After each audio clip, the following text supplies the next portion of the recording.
is up, everybody? Max, how's it going, man? See, you're the first one to pop in. So, got your stickers all ready. I'm going to be sending these envelopes out to everybody this coming up Thursday. Get their stickers all sent out to them. I don't know if you saw last night, but I threw one of your decals on my cup. Looks really nice.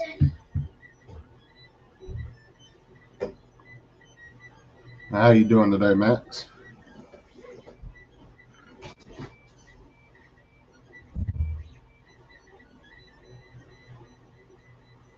So, see if anybody wants to pop in. I put the link up at the top of the chat. Just something I'm trying to do on Saturday afternoon since nobody really goes live at all.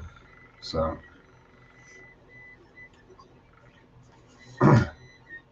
Mendez, what's going on, man? How you doing? Yeah, it does. Your decals are actually really nice. I like them because you actually using the vinyl.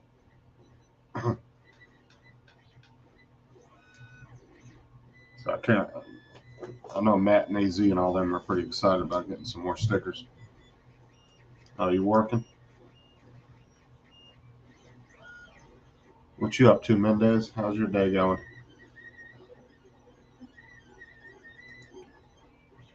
Let's see here.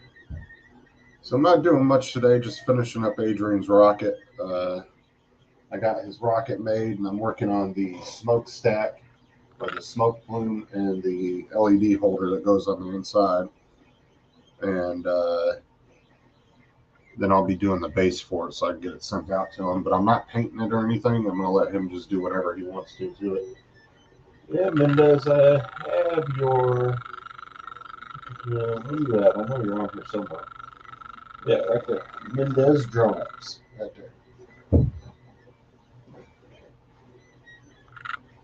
So, yeah, I need to get me. I need to get another frame. I keep meaning to go to Walmart to get one. I need to have Sarah pick me one up today because I got Max's sticker I need to put up. Plus, I have some other stickers somewhere else I got to put up too. So, View Chaser, what's going on, man? How you doing? You doing all right today? I saw you and Max over there in what's his channel? RC, the guy from the UK. I popped in just for a second to see what was going on in there. But I had to go and help get the lawnmower out of the car because I had to borrow my sister's lawnmower. So the grass is damn near up to our knees, and my lawnmower broke. So I'm borrowing hers for a couple days. Maybe I can sneak and keep it for about a week and then mow it one more time before I got to take it back. That's something else I need to work on getting. And I got my phone fixed last night. I was trying to figure out why my phone would not receive phone calls. I could do everything. What's up, Bill? How you doing today, man? I could do everything, make calls, send text messages, receive everything. But the only thing that wasn't coming through was my damn phone calls. So I had to call the phone company and have them do some shit to my phone. Something with their network, but I got it fixed, thank God. Oh, working at Amazon. How is that, man? Because I've heard so many horror stories about working at Amazon. See, I used to be a manager for Walmart, so I had quite a few people that had like jumped back and forth between Amazon and Walmart. And I know Walmart, they're a freaking pain in the ass company to work for, but I've always heard kind of horror stories about Amazon as well, that they were kind of similar to Walmart, the way they treat their employees.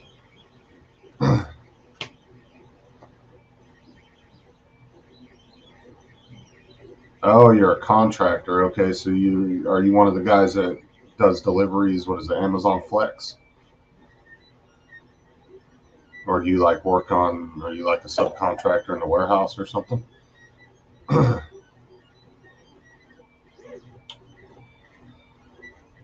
I install the water equipment all over. Oh, okay.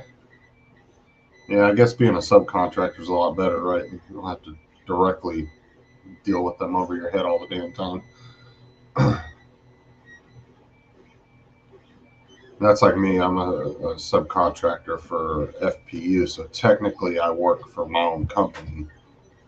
Um, for the company I work for, we just subcontract for FPU. I keep workers hydrated. Nice. So how you doing today, Bill? You doing all right?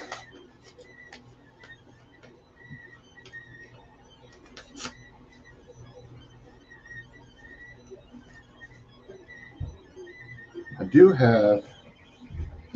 Oh, gotta find extra stickers here so I can see what I got here to put in that new frame. Let's see here. Where's your stickers? I'm gonna put them up in here so they don't be all jacked up. The ones I'm gonna use. I had the. What happened to that? Oh, I had a different one. What happened to that other DJI sticker? I'm gonna have to look for it. I think I might have put it in AZ's, but let's see if he has two of them. This DJI sucks. Let's see here.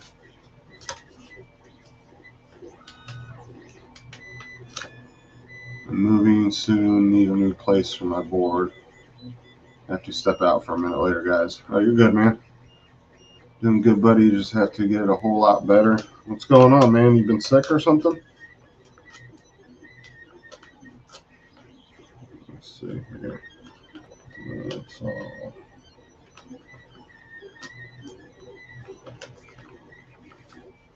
Which one did I have? That's the one I had.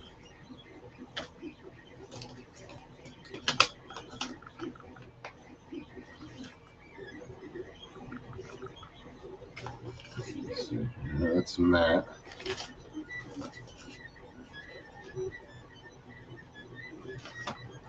Put that one in there. That one gets rid of AZ. Alright, I got them all. I want to buy a DJI FPV. DJI does suck. Dude, everybody loves those stickers.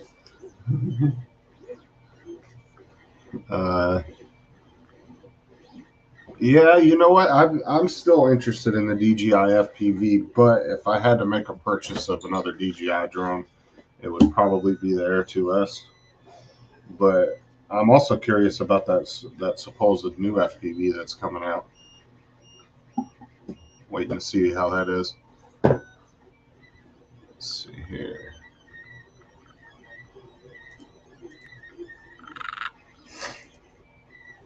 If yours suck, Max, sell it to me. I know everybody was giving shit about the Inspire one. Just about to hit a pole going. LOL.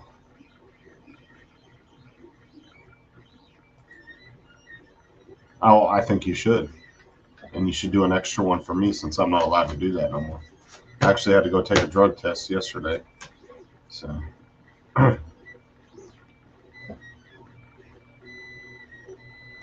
see. I have an Air 2 and my digital FPV Roma with GPS and DJI V2S. Ooh, nice. I'm pretty sure just the normal ones: narcotics, marijuana.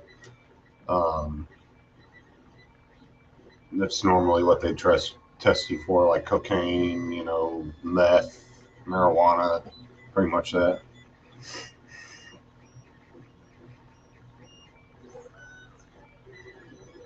But yeah, working pipeline, you work. You fall under DOT, which is Department of Transportation, so they're pretty strict about stuff like that. You can't be doing anything like that because DOT falls under Department of Defense because of infrastructure. I mean, it just kind of goes up the chain, right? Because infrastructure is considered, like a tier one asset to the nation. So they're pretty strict about people doing stuff like that.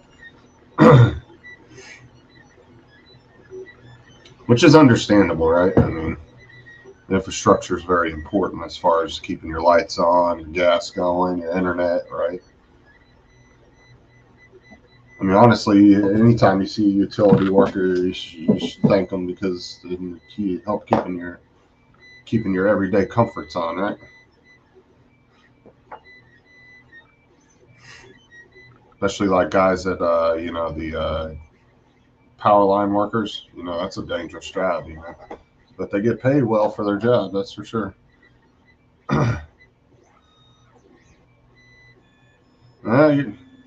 I guess you're a lucky one there, you Chaser. Like, Walmart's one of the biggest companies in the world too, and they stop drug testing.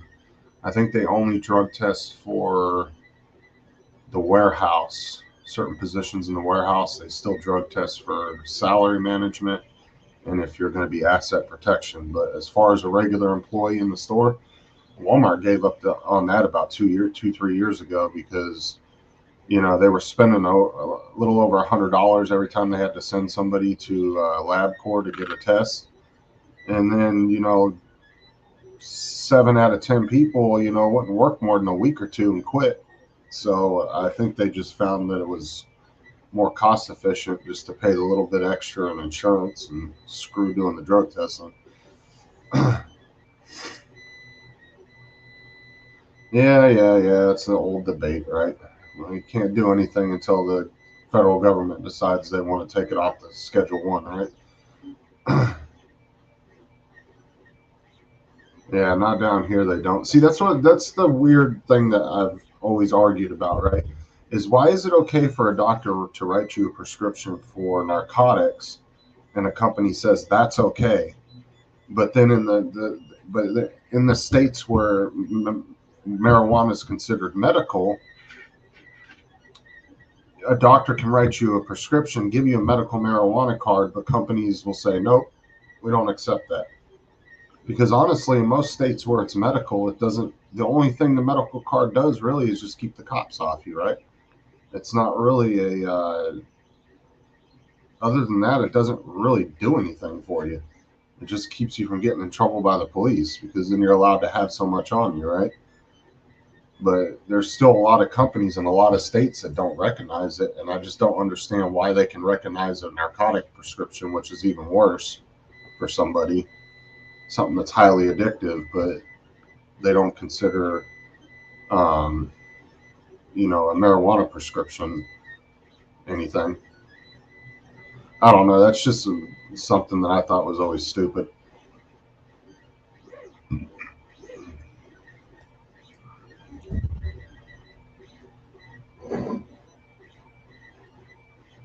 Yeah, see, they don't do that. Like down here in Florida, it's medical, but like I said, companies don't recognize it, and they don't have to because it's still considered Schedule 1 by the federal government.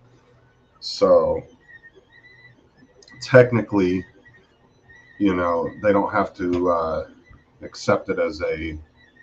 Now, states, they don't have to accept it as like a prescription, but now states can come in and make laws. I think there's like 1 or 2 states where it's medical, where like companies aren't allowed to drug test you for it. I think if you have a medical marijuana card, but it's really never going to change until the federal government takes it off the Schedule 1 list. Yeah, I mean that might be a thing here eventually, but like I said, it's going to be down to whether the federal government actually, ever removes it from Schedule 1. Otherwise, insurance companies and stuff aren't going to want to get involved in that because there's a lot of states that are making hundreds of millions of dollars off of marijuana, and they're not even really allowed to spend the money because it's considered drug money by the federal government. So there's a lot of states that are sitting on billions of dollars in revenue from marijuana and are having a hard time being able to use it because they really can't move the money without actually getting in trouble by the federal government. I know Colorado had that problem there for a while.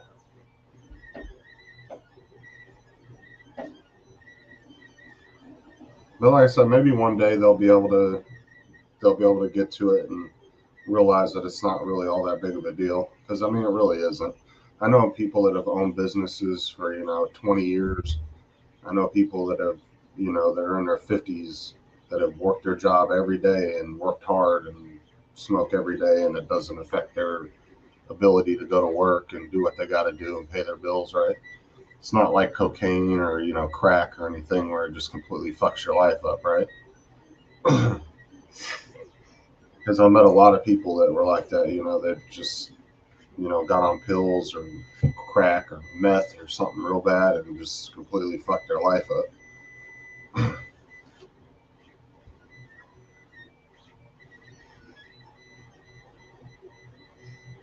And I think down here, I think the biggest thing here in the U.S. is they just need to get it more. I would say make some of these clinics down here more legitimized and not so much of a like. I don't want to say a joke, but it's like you can walk into a lot of these clinics and just give them any bullshit reason, and they don't really diagnose you per se. They just and they'll kind of tell you, right? They'll be like, "Oh, do you have headaches?" Like they'll give you reasons to pick from, and then you just give them one, and they give you the card, right? I think they need to be a little bit more legitimized and like actually diagnosing people with issues, and then going from there. Or just make it recreational and make it to where companies can't test you for it. I mean, I don't really see the point in the whole medical thing in some states that are already recreational unless they're going to go to the point of where insurances are going to start paying for it if you're medical.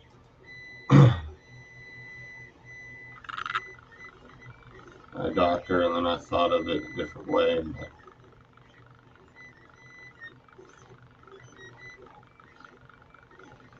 yeah, life disables me, not the cannabis. Cannabis helps me. It's the answer for me, not the problem. Right, like I said, I know plenty of people that are hard workers and owning businesses, working for years. They come home, do what they gotta do. They go to work, do what they gotta do. They just come home and relax and do that. But fortunately, a lot of us can't do it because of jobs and different things like that. It's still not recognized by certain places. But eventually, it will change because the more states that go legal, I mean, eventually, if it gets up to enough states, I think it's like 30 something. I want to say 20 or 30 states are legal now. I think when it gets into the 40s, the mid 40s or so, I think it's going to be a big push to. That's when it will just finally go to the federal government and they'll just remove it. Because I think they were talking about doing it like a couple months ago, and I don't know if anything ever came from it. Honestly, I wasn't following the story on it, but I want to say the Senate or the Congress was looking at it, but I don't remember ever hearing anything about anything. What's up, Mike? Night train, recreational life. So I'm saying, like I said, the only reason I would say that a state needs to have medical and recreational is if you got a legitimate prescription and then you were able to go through an insurance company to actually get it paid for or to get help paying for it, right? Other than that, I don't really see a need for having both. Like, if you're going to go recreational, you might as well pass laws in your state that say, it's no different than buying cigarettes or alcohol, and you should be able to just go home and do it, and they shouldn't have to drug test you for it at work anymore. Because I don't really see the benefit of having both of them in your state unless, like I said, unless insurance companies start getting involved to where they're going to start paying for it. Then you have to have that card as kind of a prescription card, proof that you were diagnosed with a certain issue, and that's why you need it. But that would only be, for insurance type things. If anybody wants to pop in, the link is pinned at the top of the chat.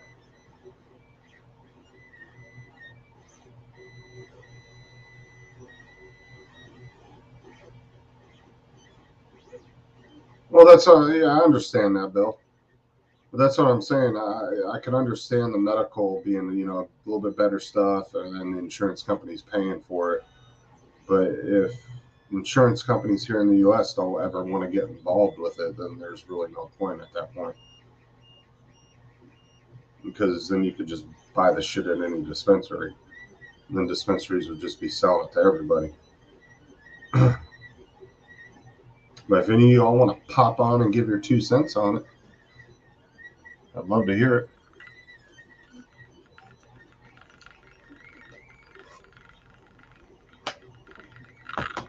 I mean, like, I'm not super freaking, knowledgeable on the subject. I'm just kind of going by what I see. So,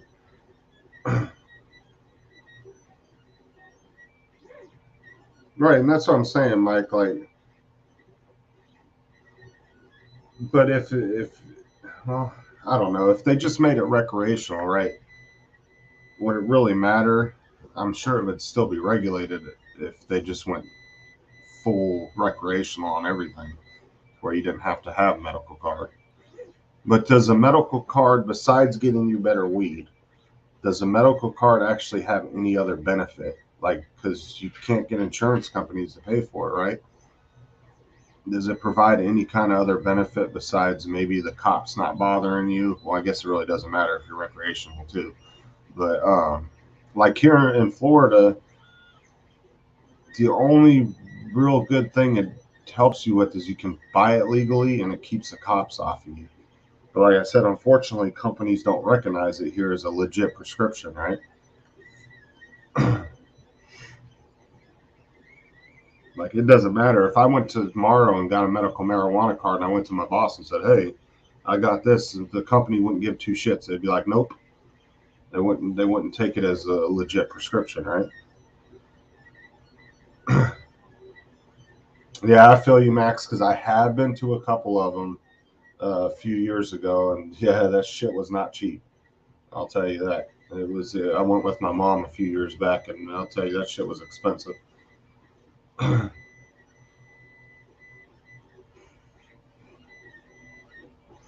Yeah, so that's really, you only really have somewhat of one benefit of it. Yeah,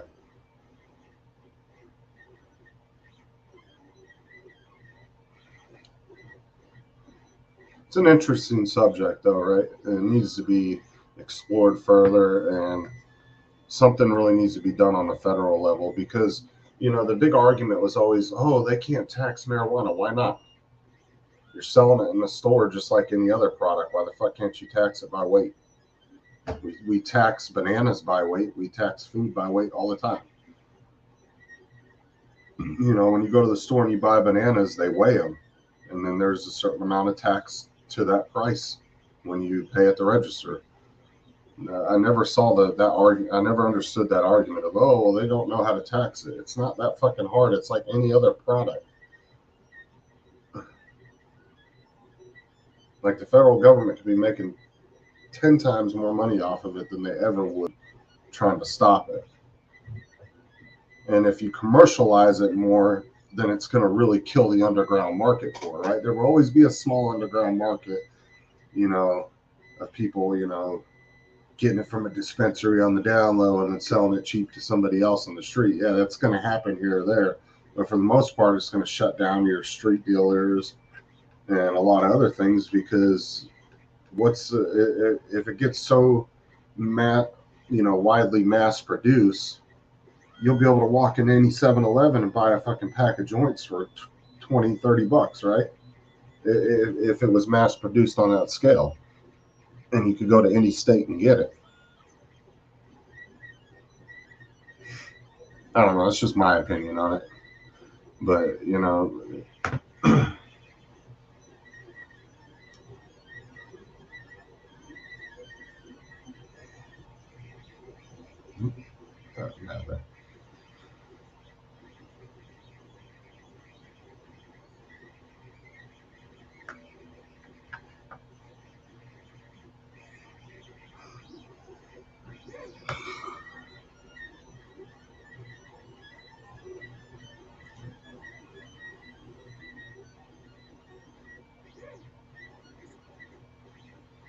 I don't know, Mike. Mike, you busy or Max? You guys want to pop in for a minute? I know Max. You said you were working. That's right.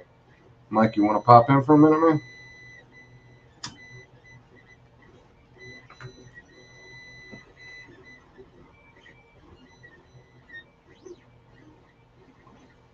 Yeah. See, down here they do have some dispensaries, but there's not a lot of them. They're kind of far and few in between, but you can find one within a 20-mile radius. They're still really highly regulated down here on it. They're still kind of iffy about it. Right, but like I said, when it starts getting mass produced on a large scale, honestly, it might get like liquor, where they might, if enough corporations take it over, you might not be allowed to grow it yourself, but you can go to the store and buy it, just like liquor, right? But I don't know.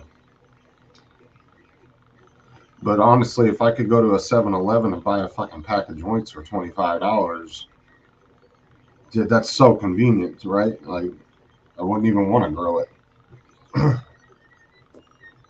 And companies would get very scientific with it as far as engineering and making it good, because it's going to be a competition between companies, right?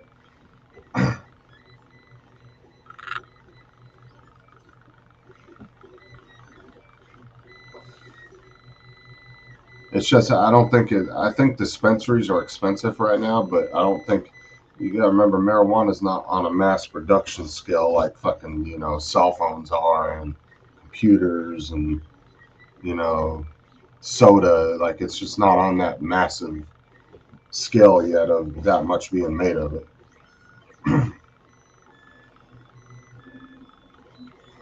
When any product gets to a certain scale and it gets flooded into enough stores, the price drops way down.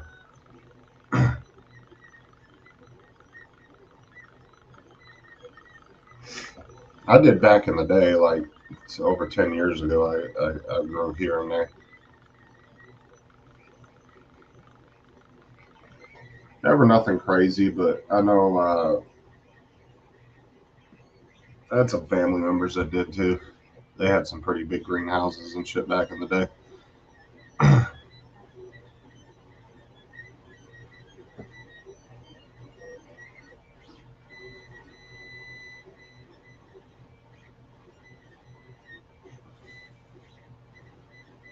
But you also got to be scientific when you're growing too. It's not something that you can just, you can't just pop a seed in the ground and say, "Oh, here you go." I mean, you got to really, really baby those plants and really know what you're doing. It's not as easy as people make it seem like it is.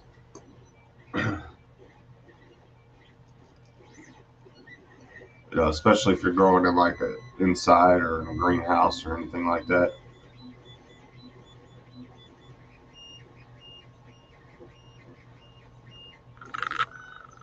Yeah, there's a lot of states here too that will let you grow up to a certain amount. I think in California, I think it's like 15 or 12 plants you can get without getting in trouble. And that's per medical card, I think. So if like you and your wife had a medical card, I think you can do up to 22 plants or 24 plants, something like that. I think it's 12 per medical card, if I'm not mistaken. Marijuana helps the planet. Sure as shit does. It calms a lot of people's fucking attitudes down. That's for damn sure. Definitely helping road rage incidents.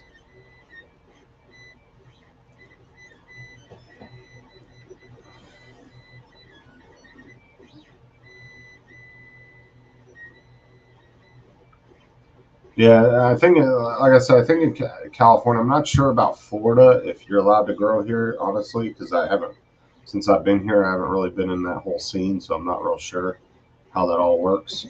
But I know back in the day in California when they first went medical, it was 12 plants per card, per medical card. And I think it's still the same.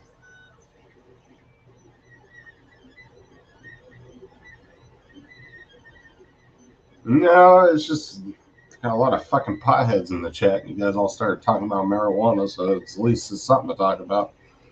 Because ain't nobody coming on with me yet, so I got to keep the conversation going, right? You're sitting there staring at the fucking screen, not saying nothing.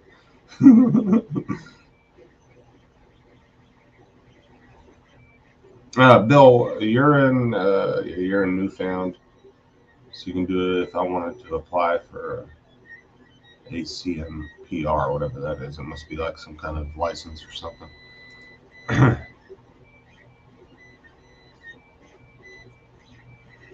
That's pretty, I mean, it's pretty standard in a lot of states down here too. It's just different amounts. Like some states will allow you to do up to so many plants.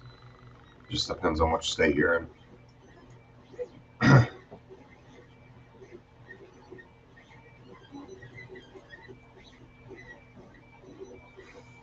Hopefully JD made it back from his trip okay, if he's not back yet.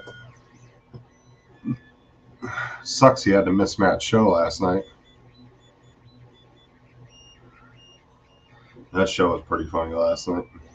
I'm not gonna lie, I was gonna go a little harder in on my video, but after the whole Tim thing, I didn't want to go too overboard. I was trying to take it a little easy on Adrian and Dre.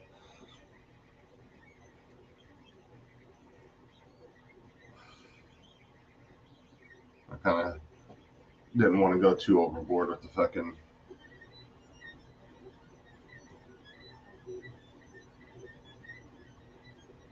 Oh yeah, I did. Like I said, Matt and Tim and AZ have been wanting your stickers, so that's why I asked you to send them, because you were the last person I was waiting for stickers, unless Mike wants to send me some to send to them. I know Tim already has one, but I know Matt and AZ wanted some of his stickers. What's up, Bill? Guess what? Oh, nice. Your mini will be here Monday. Freaking awesome, man. I know you've been waiting a minute for that. Let's see here.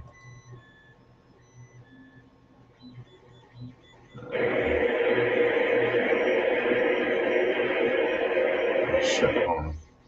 Oh, damn it. I knocked the chat out. Give me a second here. I gotta go back to YouTube real quick. I didn't open that in a separate link, so fuck my shit up. Let's see here. So, fuck my shit up. Let's see here. Pop that out. Get rid of that.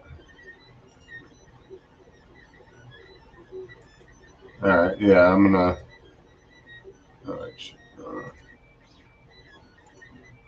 let's see, copy link address. Let's go over to this computer.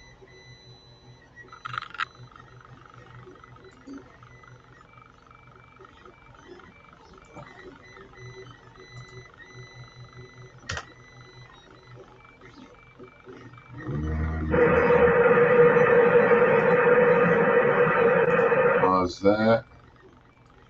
Let's see here. Let's take that out. All right, give me 1 sec, Mike. I'm going to share it.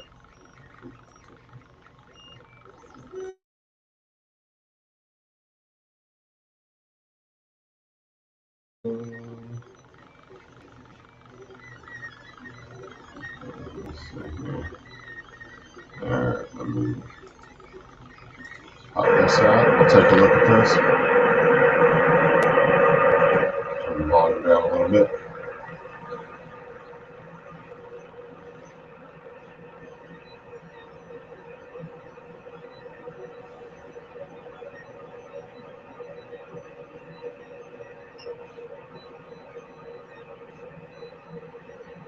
It sounds like, is that fans running in the background? It's kind of hard to tell because the video is kind of a little bit blurry. Looks like he's growing maybe in a greenhouse or something. Yeah. Inside.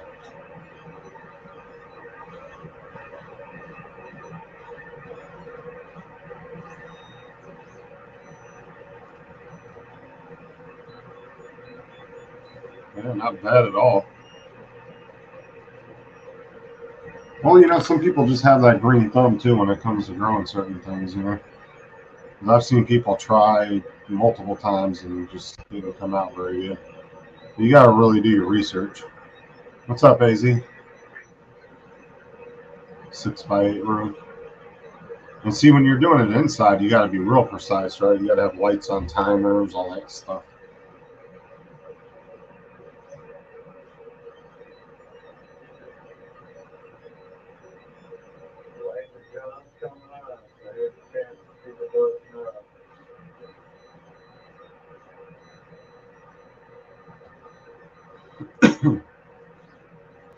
Because I would say growing in, like a greenhouse outside, you kind of have that natural rotation of the sunlight and darkness and all that. But inside, you definitely have to be more precise with your timing and all that.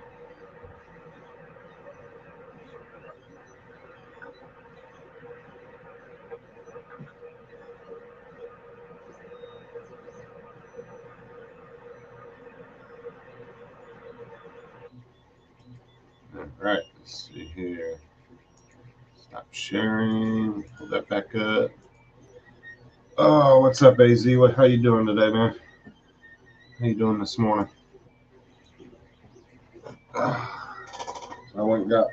Sarah went and picked up the lawnmower, and she's gonna do the front yard, and I'm gonna do the backyard. So she's out there doing that, and I'm gonna go out here in a little while after I'm done here and go do the backyard. I'm doing good. Just sitting here hanging out with everybody. It looks like Bill's getting his Mini 3 on Monday there, AZ. So he'll finally get his. So my calluses, where is that? My calluses on my thumbs are gone. That's how long it's been since I flew.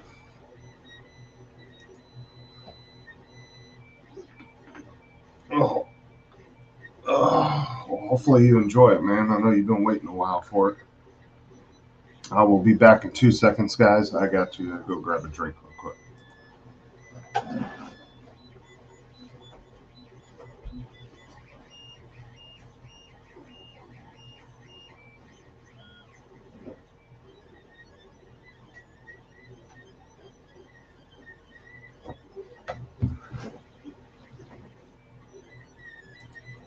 And then Sarah takes the kids to camp tomorrow. So they'll be gone for the whole week. Then my youngest, she's going to her grandma's for the week because we'll be working all week. So she won't have nobody here to watch her. Usually her older sister's here watching her. So it'll be nice and quiet for about 5-6 days in the house.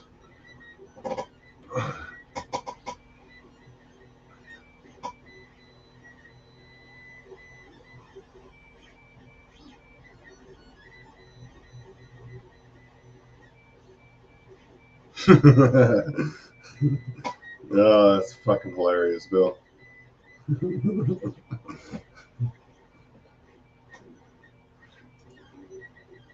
Okay, time to find some food and get motivated.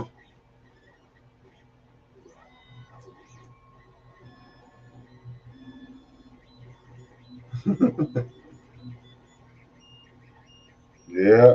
Well, I mean, it'll be me and Sarah, but yeah, it'll be nice and quiet in the house. And, 'cause, usually when you got 3 kids, all 3 different ages, they're always fucking fighting over something, right?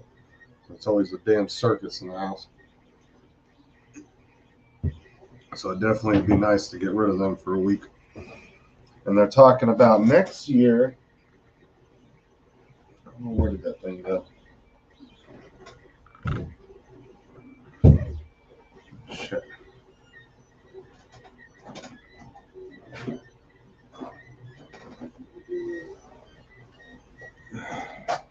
They're talking about next year doing a 2-week camp instead of 1 week like they've been doing every year, which would be really nice.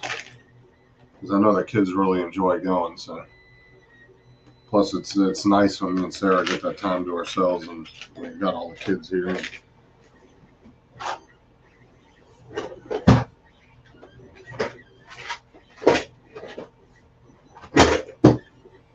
It's always nice as a parent to get a little bit of a break from your kids, right? Where the hell did my thing go? Oh, Oh, I dropped my phone thing. Give me a second, guys. I'm trying to find it.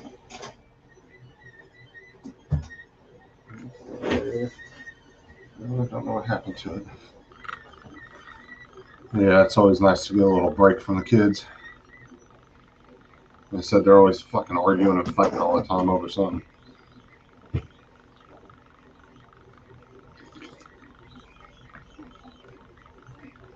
So I was going to go and say hi to Paul this morning, but damn, he didn't stay on but like for 45 minutes.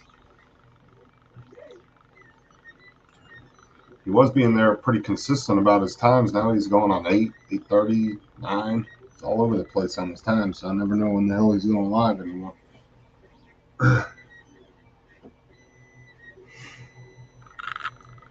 I appreciate that.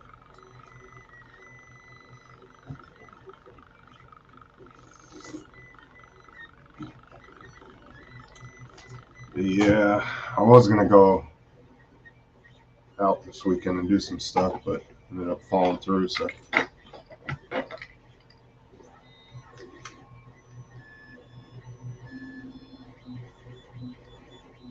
Yeah, I know. And then the other day he wanted to end his stream, and he had like almost, what was it, 26 or 27 people in his chat. I was like, holy shit. I think that's the most I've ever seen in his chat at one time. Because he's growing a little bit, you know, like every couple of weeks he'll gain 1 or 2 more people that come in. So he's not doing too bad. The most I've had so far is like 15 or 16, but like I said too, we've dug into YouTube analytics on other people's channels and found that YouTube barely sends out any notifications. You could have, you know, 1,000 subscribers and they won't send out but like 50 or 60 notifications. I don't know why, but yeah, I feel you on that, Bill. I hate doing it. One, it always kicks up my damn allergies. And two, the grass here in Florida, heck, man, when it's the rainy season, sometimes you got to mow it twice a week. It gets out of damn control. Like, it will take about a week and a half and your damn lawn will be at your knees if you don't mow it. That's why the guys around here that mow people's lawns, they make some pretty decent money. I mean, they charge about 50, 60 bucks a week to do your lawn. So you add that, you know, over a whole month, you're talking 200 to 300 bucks, right? Somewhere in there. You know.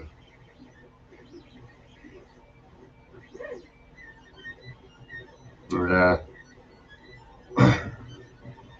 I never had allergy problems except for these last couple of years. Like all of a sudden I started having allergies. Like I never had allergies growing up. And all of a sudden this last couple of years, man, I've been getting allergies really bad. Like the other day, I had to get off of Paul's show because I was just fucking sneezing nonstop. Like the whole damn day I was sneezing so bad. Yeah, Bill, I should be off for a little while. Usually I go a few hours. It depends on it if anybody pops in or not.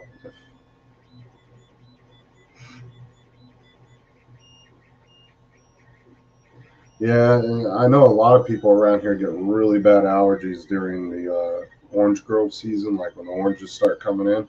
That orange pollen, man, will play havoc with a lot of people.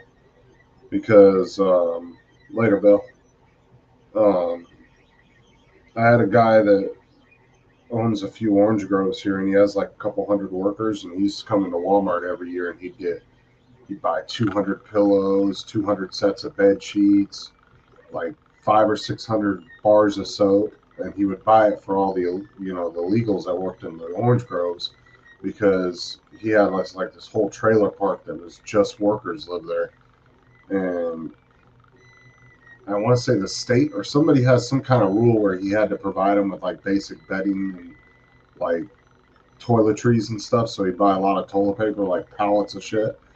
And he tried to come in one day. What's up, Marshall? How you doing, man? How you doing today, buddy?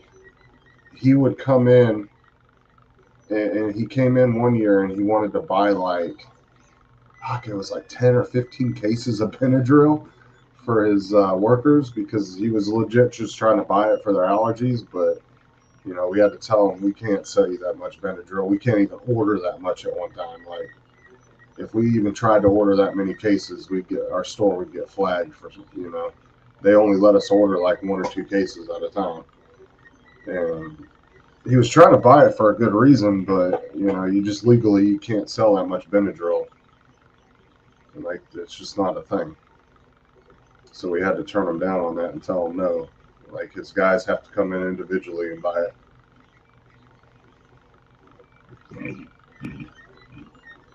So what he ended up doing was, I want to say he got like a couple $1,000s in gift cards, and he would put the exact amount on each one, and then he would hand them out to his workers, and they'd come into Walmart, the different Walmarts in our area, and they'd buy the Benadryl for when they're out there in the fields.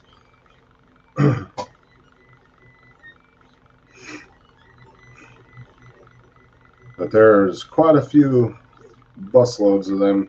I'll tell you, when they used to come into Walmart, they'd buy the living shit out of. They would totally decimate the damn produce section, like the Roma tomatoes, the jalapenos. Oh my god, dude, they'd come in by the busloads. And then they would always, for some reason, they'd buy a lot of cell phones and like cell phone cards, which is understandable, but they would always buy a lot of little TVs. I guess they just went through that many workers, or every week they had like 50 new workers, because they would come in and buy the living shit out of 19-inch and 32-inch TVs. And they'd come in about once every week or two. But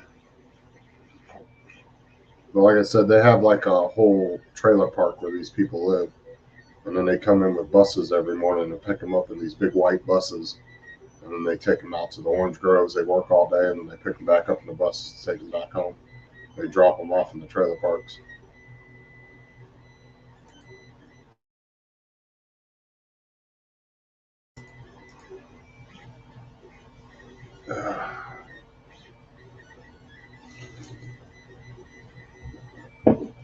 Like I said, if anybody wants to pop in, the link's at the top of the pinned at the top of the chat there.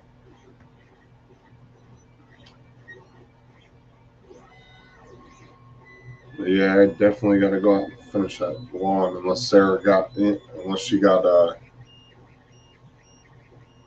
unless she got all, you know, into mowing the lawn and just decided to do the backyard too. I don't know. She was going to do the front yard and then the two sides. Probably not, Marshall. I was going to do something this weekend and then it kind of fell through, but no, because I got to work Tuesday, so I'm probably not going to be doing anything Monday, just hanging around the house, relaxing. I know it's going to be fucking shit Monday night, though, man. I'm going to have to take some hardcore sleeping pills, because I'll tell you what, every fucking 4th of July, the fuckers will shoot off fireworks till like 5 in the morning, and I never get any damn sleep because of it. So that's going to be a fun night, because I already know that's going to be an issue. But no, the kids are going, both our oldest kids are going to camp tomorrow. And then our youngest is going to her grandma's for the week. So me and Sarah will have the house to ourselves. So we'll probably just be lounging around, hanging out around the house, just relaxing, enjoying the quietness. I'm just trying to sit around and enjoy my 3-day weekend. I don't really want to go out and do anything, to be honest with you. Would I like to? Yeah. I'd love to go get some fireworks, but I don't have extra money for that. Fireworks are fucking expensive. Especially if you want good fireworks. No, I actually had to throw our barbecue out about a month ago because the grates, it was one of those like barrel barbecues, you know, that looks like the 55-gallon drums that you buy at Walmart, that, you know, are cut in half or whatever. But the bottom got all rusted out just because of the humidity and all the rain here in Florida. And the grates were all rusted and flaking and nasty, and you didn't want to cook on it. So I had to drag it out to the road, and I haven't replaced it yet. So no, we don't have a barbecue right now. We had that barbecue for about 6 years, something like that, and it's just got rusted out and it's falling apart. So I don't know if I have the extra money. I'll have to see how much money I got this weekend, but I mean, I could always go to like Walmart or something, get a little cheapy $20 grill, right? Maybe do some steaks or something. See what Sarah wants to do. So it's just gonna be me and her. So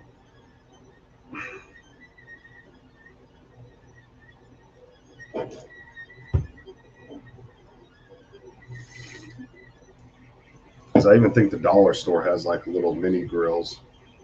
I think they're only like $20 or something. Or I'll just go over to my sister's and see if she has one I can use. I just really don't feel like going anywhere this weekend. Yesterday was the last day. Well, at least as far as I know, that was the last day for the meter reading. So I think I go back to my normal schedule on Monday. I got to find out. So I've been doing like 5-10 hour shifts every week. So it's been a lot of hours, and it'd be nice to go back to 8 hours now after doing that for almost 2 months. So, because you go from like a 10, 11 hour day, you notice it when you go back to 8 hours. Like that day goes by a lot quicker, right? You're going into work a little later and you're getting out earlier than you normally would, than you were used to.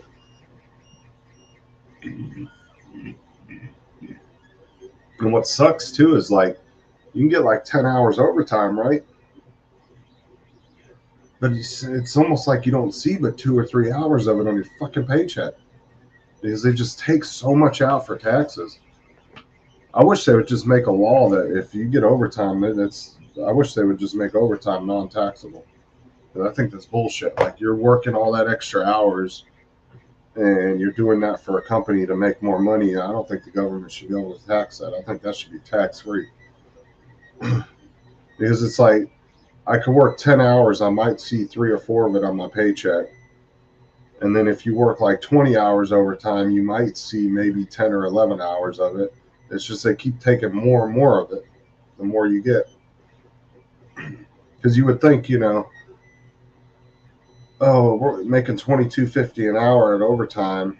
You would think, working 10, 15 hours overtime, there would be all of a sudden you're going to have a fat ass check, and then you get your check and it's only like $180 more than it normally is. And you just feel like, damn, like what the fuck? And then you look at your paycheck stub and you see that the government took like 4 times more than they normally do out because they put you in a higher tax bracket. I fucking hate that shit. I'm gonna smoke some ribs and hamburgers on 4th of July. Nice. Ribs do sound good though, not gonna lie. Although I think if I had to choose, I'd probably rather do steaks more than anything. I love steak. I'll eat the shit out of some steak. Nice big cowboy T-bone or ribeye. Or even a nice little New York strip. I'll tell you, a fucking steak is getting expensive. Oh, excuse me, guys.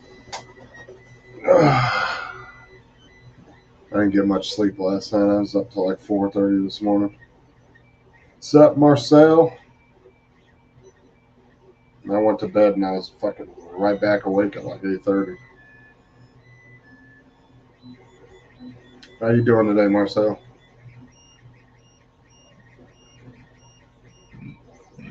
Oh, Marcel, when did you say you were going to get your that one diver dude was going to go get your FPV drone or look for it?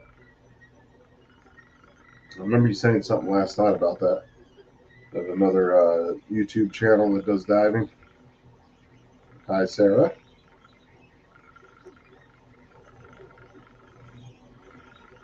Tuesday. Nice, man. Hopefully you'll be able to find it. That'd be really cool. Like, even if it's completely trashed from being in the water, it would just be nice to have it back in your possession, right? Aquatic Monkey, check them out. I'll put a link in the chat. And If anybody wants to go check him out, they can. I'll look at his channel later. Ooh, I gotta get some heartburn medication. Nice. Front lawn mowed and weeded. Awesome. Hopefully the memory card's still good, though. I mean, it's been down there for a minute. So hopefully it's not completely fucked.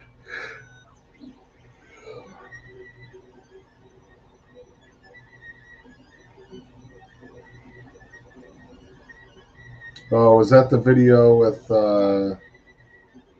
it was making fun of Adrian?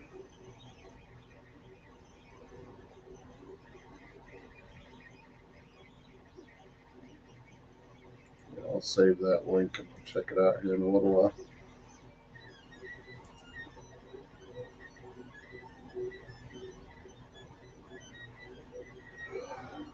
How big is his channel? Let me look at it. I just want to peek at it real quick. Oh, wow. He's got 209,000 subscribers.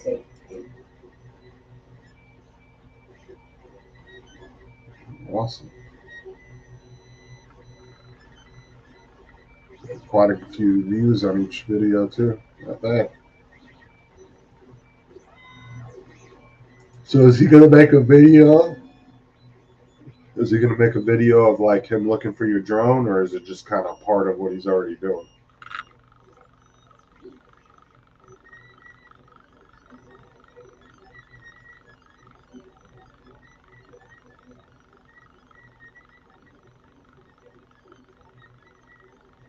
JV's video.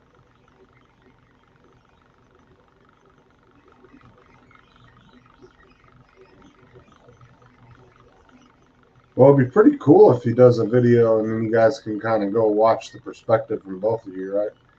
I like that when like multiple people will do like a recording of the same thing and then you can kind of go back and watch it from different perspectives.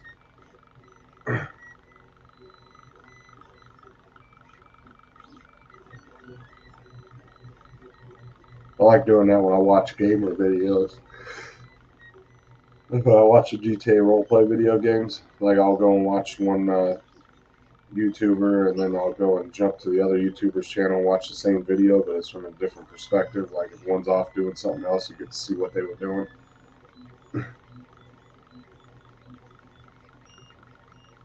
That'd be cool if you posted a video, though. Might get you a few subscribers, maybe. If you're lucky.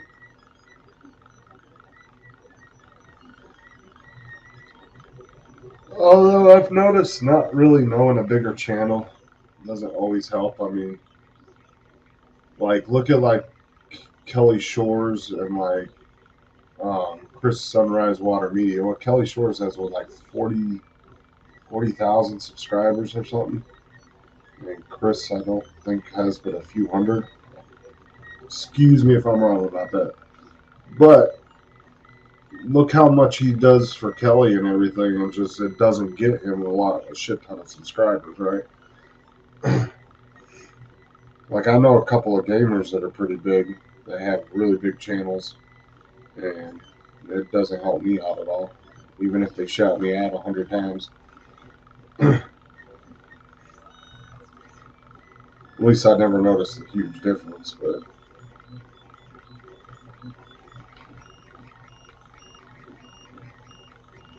you get somebody like Mr. Beast to just do one promotional video for your channel. I remember he was doing that video where he was trying to get somebody 1 million subscribers in like less than 24 hours or some shit. Got some dude a couple million subscribers.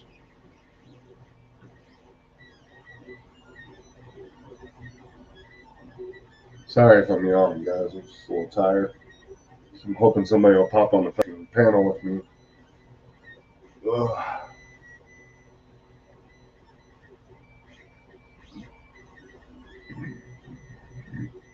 Oh yeah, definitely.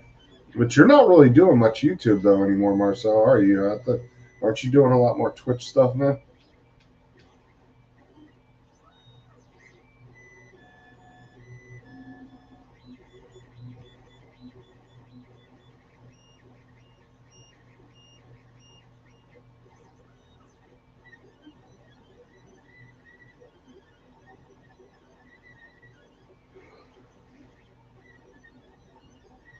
I would, but back at work.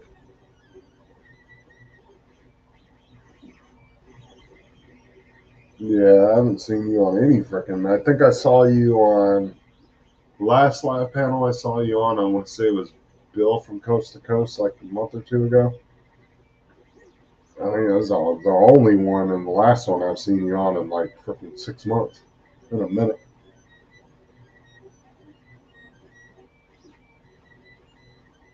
I would, but back at work. You're good, Sean.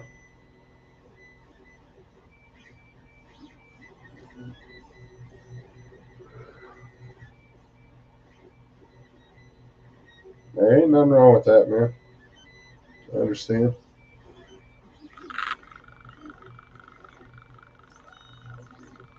Now, I've heard some horror stories about Twitch. I've never really used it, so I don't know personally. But they've said that I've heard a lot of people say Twitch is super strict on shit. Though, like you got to be really, like you almost have to like walk on eggshells because if you say just the most stupidest thing um, or anything like that, that they'll just randomly ban you for shit.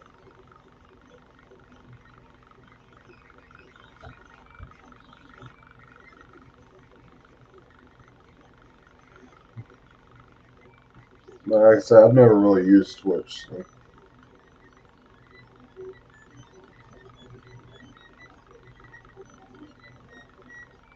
Because I've actually had a lot of like I said, some of the gamers that I watch actually left, have actually left Twitch because they said that they didn't like the banning thing on certain stuff. You know, everybody was always complaining about YouTube saying the censorship and all that. But out of all the platforms, whether it be Facebook, Instagram, uh, what is it, TikTok, I have never had YouTube ban anything of mine. Like they've taken down one video that they considered was like against community guidelines because it was like too graphic. It was, but other than that, they've never banned me for things people said you'd get banned for. Like, oh, don't talk about political stuff. Don't say this or that. And I don't know how many times I've done that. They've never done anything about it. But the minute I get on Facebook and I say something, political, they want to kick you off immediately.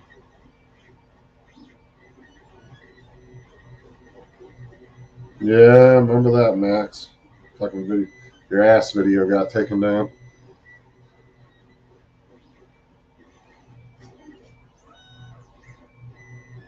So, Max, were you guys kind of like nervous about doing that, or you just like fucking dropped it and went? Like, have you guys ever done that before? Because I know, especially girls, girls would be very, uh, a lot of girls are just naturally self-conscious. So, like, was your wife like just like let's do this, or was she kind of hesitant at first, or what? What's up, David? How you doing? My ass was too political, and I've always been curious about a nude beach. Like, can you just like let your boner fly, or is that like considered like bad etiquette on a beach like that? Like, because to be honest with you, if I was on a nude beach and I walked by and I saw some, you know, hot chicks being naked right next to me, I'm liable to fucking just, you know what I'm saying? Like, and I just don't know if that would be like against etiquette or not.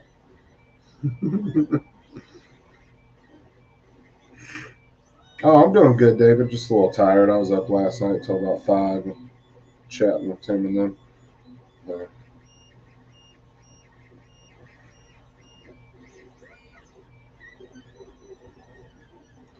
I don't know. I don't know, Marcel. Some hot, busty Brazilian chick coming by. I don't know if you'd be able to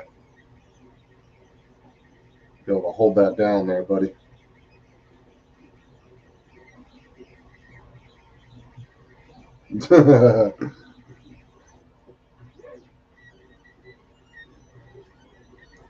You get a lot of like older people, like creepy old dudes. Didn't you say like somebody was staring at you guys or something the whole time? I remember somebody saying something about usually grandpa and grandmas. I know, right? It's like going to a damn nudist colony. You go there expecting to see a bunch of women, hot women, and it's not what you see.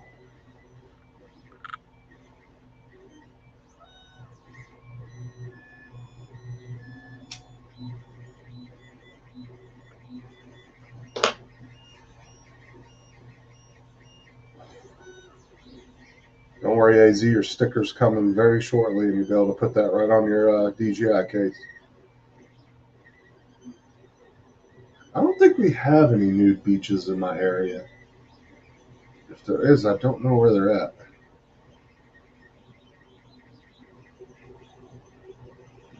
Yeah, I remember you guys saying something about some dude was like watching. I mean, I don't know. It's kind of hard, right? Like any naked chicks around a dude, it's kind of hard not to stare, though. You know, right?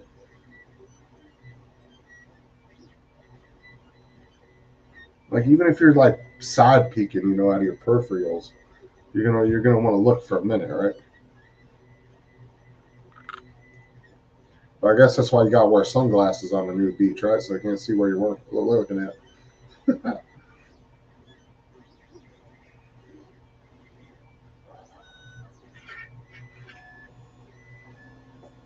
I mean, come on, because most of us guys, it's hard not to look, right? Even if the chick's busty, you still want to look and see it,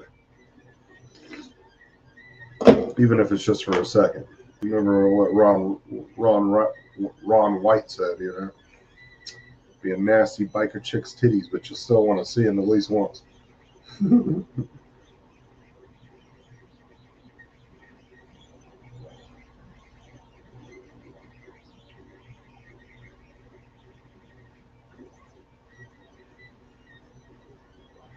Did they take Tammy's video down?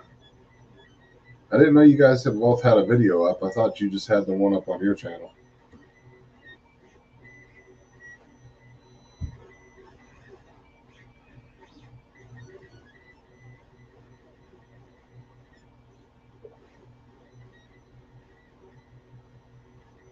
Yeah, and then the shit we've seen on YouTube too, that's like been up on YouTube for years, that like fucking Brazilian wax videos and shit.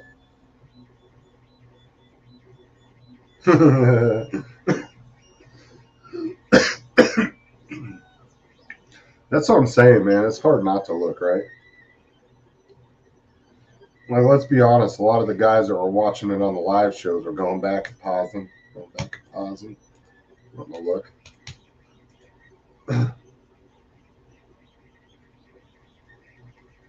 I mean, Matt even complimented you, right? He said, "Oh, he must work out."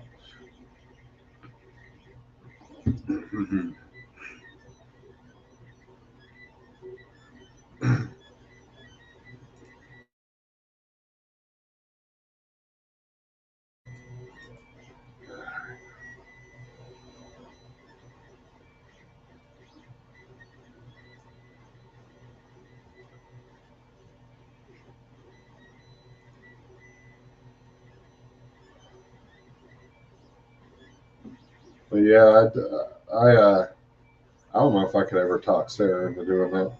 I don't think she ever would, to be honest with you. Like I said, most girls, that'd be a tough sell.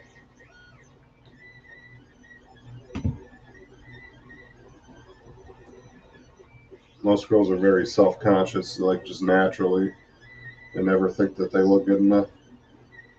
Yeah, those are educational videos, right? Couldn't take yours as an FPV flight, teaching you how to fly FPV.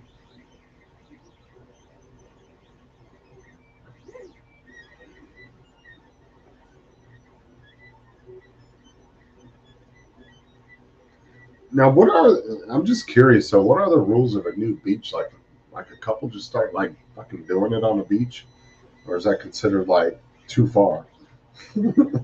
As I have never been to one, to be honest with you.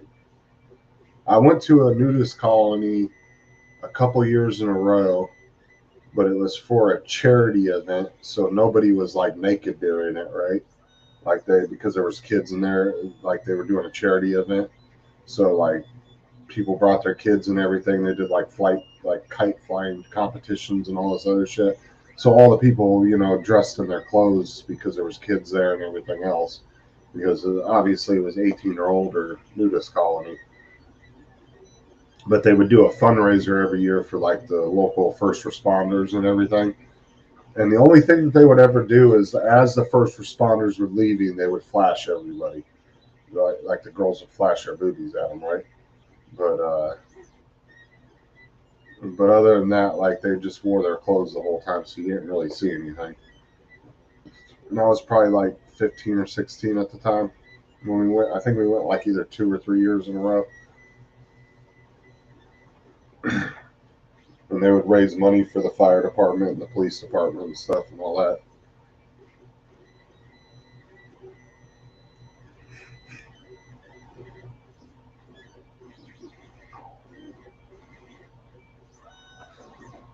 Carry a towel everywhere you go. Don't try hanky panky.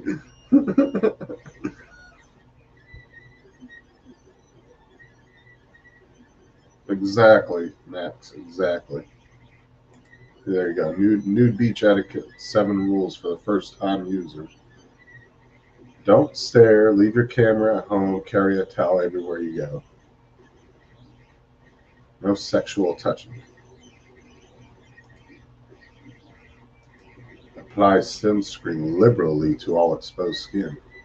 Keep your distance from others. Don't try any hanky panky. I've always just been curious about that because, like I said, I've never been to one.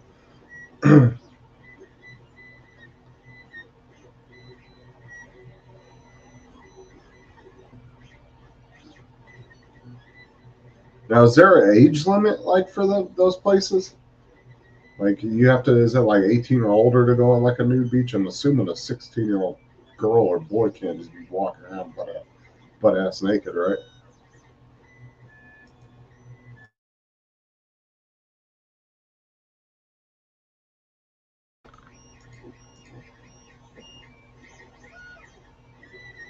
I used to go a lot with an ex.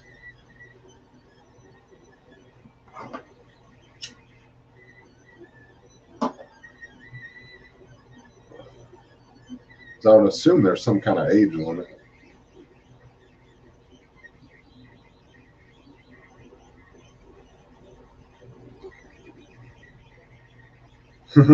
Probably, but I've seen some old balls. Yeah, I'm sure.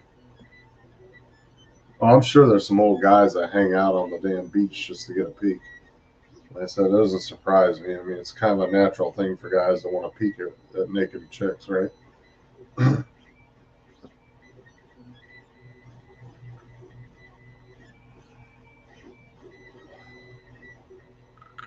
Like, you ever like accidentally walked in on like, you know, a girl you knew like in the shower or something, thinking it was somebody else, or just accidentally walked in, didn't realize they were in the room and they were naked. Like you weren't really sorry that you saw it, even though you'll say, "Oh, my bad, I'm sorry," and you'll run out the door. Were you really sorry? Probably not.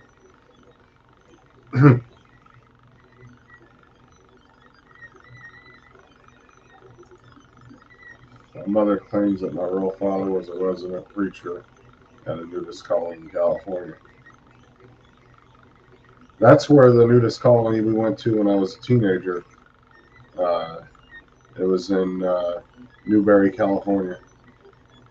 It was out in the middle of the desert, out in the middle of nowhere. Like they had a 12-foot fence, like wooden fence that went all the way around the property, so you couldn't see inside.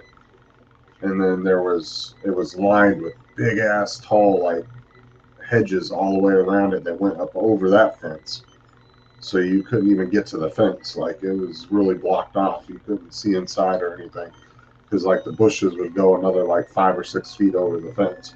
But it was like a 12 or 14-foot fence, and it was just a solid wood fence that went around the entire property. It was like the property was probably 10 or 15 acres, and then it had like a big pond in the middle of the property and all that. And then everybody had like these like like cabins around the property that they would stay in, and then there was like a little RV area where people would park their RVs inside.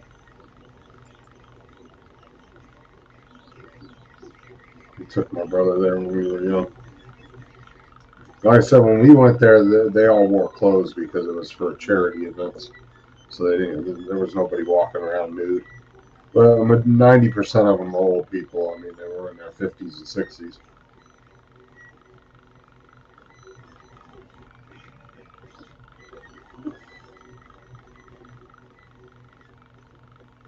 I gotta imagine it'd be a little, I guess, a little embarrassing when you first get in there. I guess once you take your clothes off and just start walking around and get used to it, I guess it's kind of liberating, right?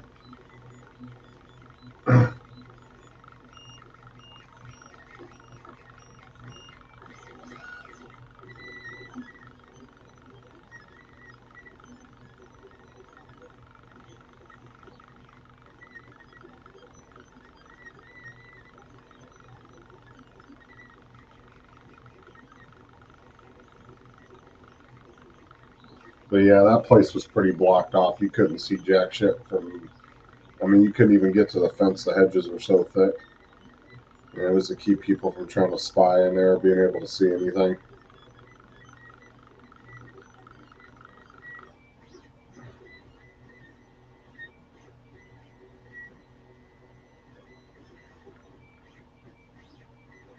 Yeah, I know, and it was like I said, it was out in the middle of the fucking desert too. It was like there was this long ass dirt road that was probably 5 or 6 miles long, and it was at the very end of it, and there was nothing around. But then you would go inside, and it was like an oasis inside, right? There's trees, house, like little cabins, RV park, pretty good sized pond. I mean, it was enough where you could ride a jet ski in it. It was big enough for that. Like, it was a nice little like oasis out in the middle of the freaking desert. But from the outside, it just looked like a wall of trees all the way around this property.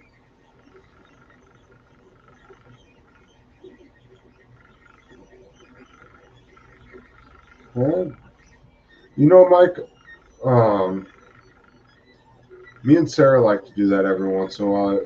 Go find like take a long drive somewhere. Like go, you know, instead of going to like a local restaurant and eating, go take a 45-minute drive and um, go find a nice restaurant to eat at. Go watch a movie or something.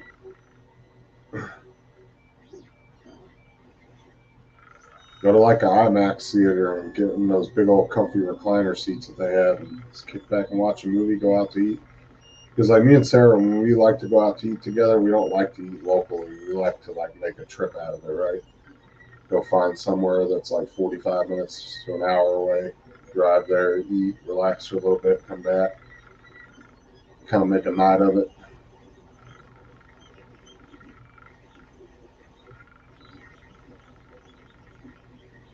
Yeah, there you go, Mike. Go relax for a little bit. Just be careful walking around. You don't want to slip and hurt yourself.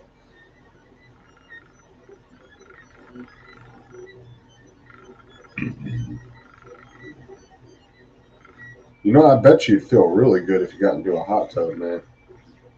Just let your arms soak in a nice warm tub, some bubbles. I bet that'd feel really good on your shoulder. Just loosen everything right up.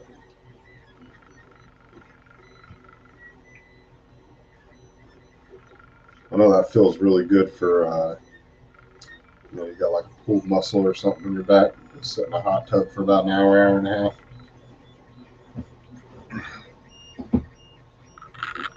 Your girl is your fluffer, right? Exactly. Exactly.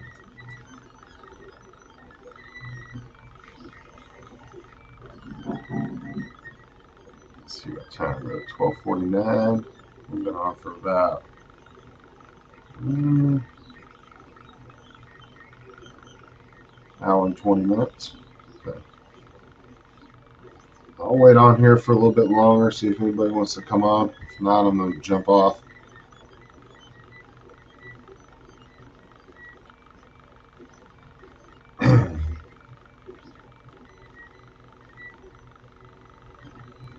Adrian's smoke plume's almost done, and I can start to get his base going.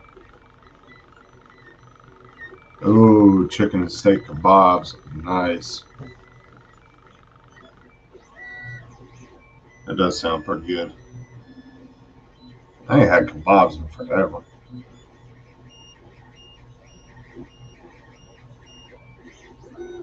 I know I used to get them from the meat market back in the day, and they were like pre-made. It had the seasoned meat with all the seasoned vegetables, and they were really good.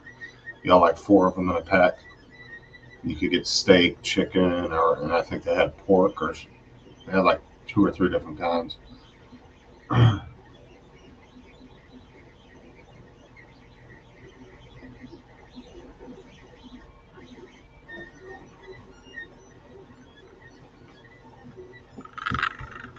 So I used to get the pre-made fajita mix from a local grocery store when I lived in California. Me and Sarah would go there and get like a couple pounds of it. It was already pre-seasoned with all the vegetables, and you could get steak or chicken. It would be really good. You just throw it in the pan, cook it up till it's all nice and cooked, and throw it in the tortilla. Get a little cheese and hot sauce on it. It was delicious. It was so easy, like it only took like, 10 minutes in the pan to cook up, 10, 15 minutes.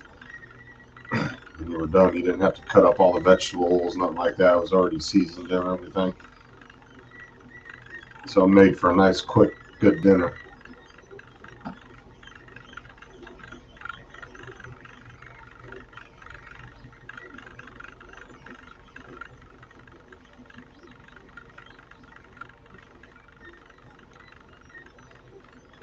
I want to go see the new Top Gun.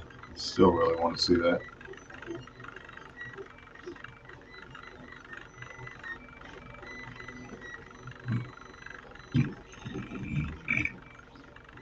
Is that one of the movies that was released in theaters and on? Let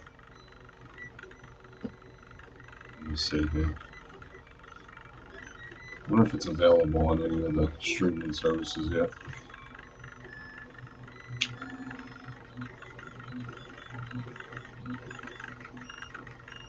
Yeah, that's what everybody keeps saying, Mike. I really want to see it.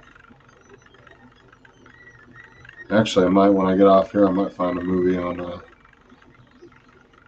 Might find a movie on here to watch, like Amazon or something.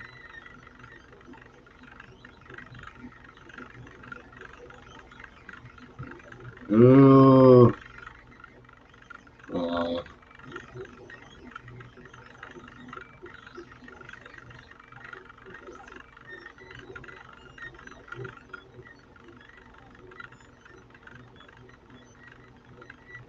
You can pre-order it on Amazon.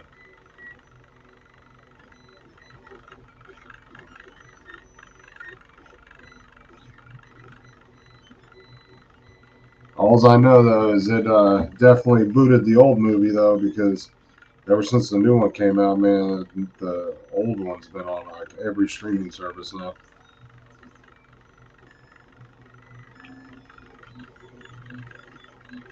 What's up, Dan? Poop. That's what you come in with? Poop? That's it? Oh, you're on Facebook. Hold on. I just realized that you're not on YouTube, so I'll put you up there so everybody on YouTube can see what you're talking about.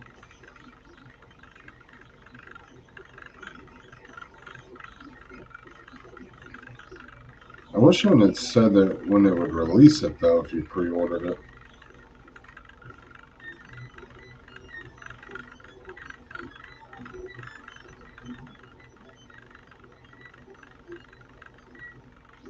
I don't think it said when it was going to be released.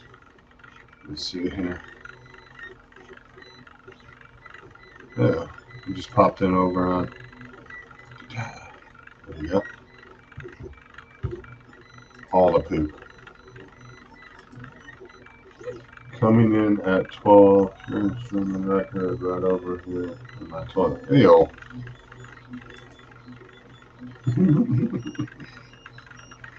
I want to see, because it doesn't say when it's going to be released.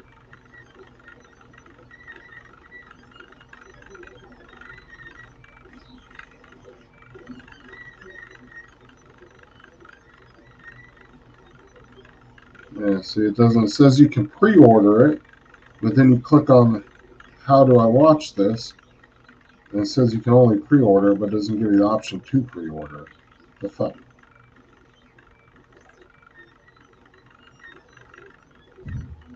And it doesn't even say when it's going to be released.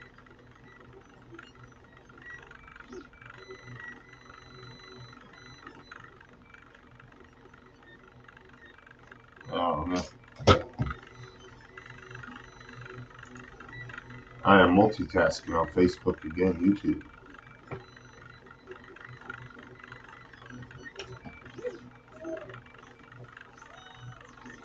Yeah, but everybody said it was really, really good. I know everybody was giving the new Jurassic Park shit, but I still want to see it. I could care less. I've seen so many movies like that where people are like, oh, that movie was shit, but I liked it, so it's just everybody's personal preferences.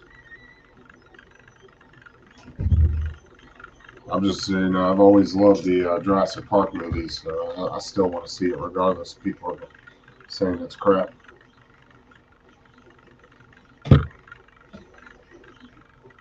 And it's 3 hours long, too. I heard that one was really long.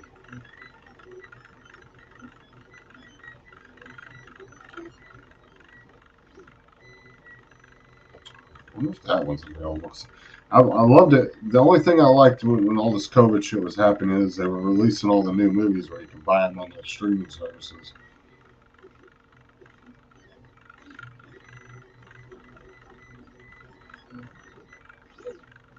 Was it Jurassic World, I think is the name, right?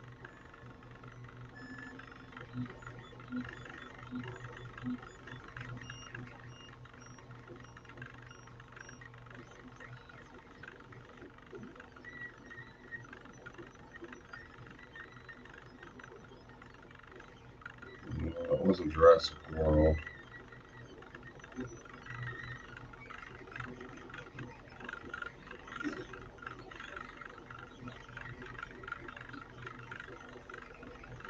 That one's not on there. I don't even have a pre-order for that one either.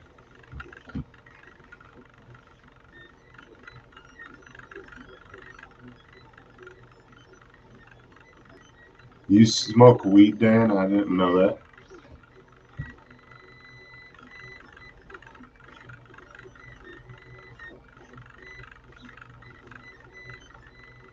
I'm trying to find a good movie that I can watch. Anybody know any good free movies that are out right now? Like that's on Amazon or any of those?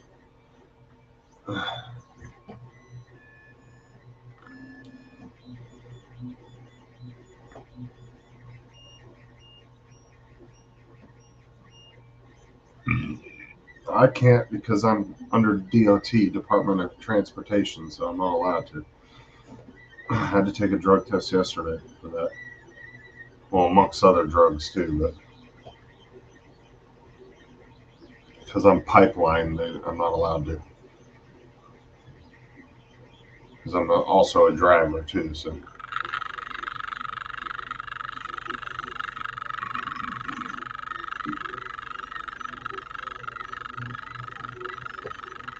Because like for my job, I had to take a national background check, not just for the state of Florida. Like most jobs will just give you a background check for whatever state you're in. Oh shit, what's up, Marcel? How's it going, man? Wasn't expecting you to pop in. What's up? Not much. That printer sounds pretty crazy. Yeah, I'm waiting for Tim to send me the silent board that he keeps promising me, and Oh yeah. he keeps saying, "Oh, I gotta work 11-hour shifts. I can't make it to the post office." Yeah. Tells me that every fucking week. Yeah, it sounds like it's like skimming back and forth really quickly or something. Let me change and see if did that change anything? Nope. So I guess it doesn't matter if it's on Omnia or not. Don't matter what I have the mic set towards. Sounds like a pencil in a fan. Yeah, it does. Or like a card in a sitting in smoke. here, though. Well, sitting in here, it's really not all that loud, really. Like, but the mic's probably picking it up worse. Yeah, probably. But like I said, I'm waiting for Tim to send me that silent board. If not, I'm just going to buy one because they're about, I want to say, I think they're going for about $80-$90. Oh, really? Amazon. Wow. Yeah. You can actually get the, it's the touch screen display and the silent board. And I think it comes with one other thing. I think it's 120 for the whole set. Like if you want to do the touch screen and all that shit. Yeah. Where did you buy your parts? Oh, like I guess you're not buying parts for your 3D printer yet, but have you been looking at that at all? Yeah, I got the upgraded springs and wheels. Okay. I got a new extruder. I got the new boating tube. And I think that was the only thing I've done so far to it. But I'll tell you, just doing those springs, man, was a hell of an upgrade. Because those stock springs suck ass. Big time. Yeah, I actually have extra ones too. Yeah, definitely worth it. Oh, there we go. Stop doing that noise. Mike always says that. He knows what the fuck that noise is back there. Yeah. I put a link in the chat for TH3D Studio. I forget exactly where he's from. He's in the States somewhere, lower states. But if you go onto that link, you can actually organize. He has it organized for printers. So, like, if you have like an Ender 3, it shows you all the parts that you can buy to upgrade your Ender 3 and everything like that. Any printer you have, like Soval, a really good guy. He knows his shit. Yeah, let me. With us. I'm actually going to sign up for it now, so I can get the email updates or alerts and all that. But yeah, if you go to the store homepage there, the link on the left-hand side, the categories, it shows Ender 3 upgrades, S1 upgrades, Ender 5 upgrades, CR10 upgrades, any printer you have, so Sunlu. All right. So I have the Ender 3 V1, Ender 3 Pro V1 is what it comes up under. Because Sean had me doing, so I see on here it has Ender 3 upgrades, and then it goes right to Ender 3 S1 and V2. So would I would just be under Ender 3, right? Yeah.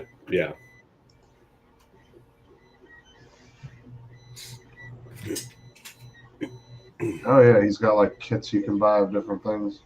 Yeah. Fan.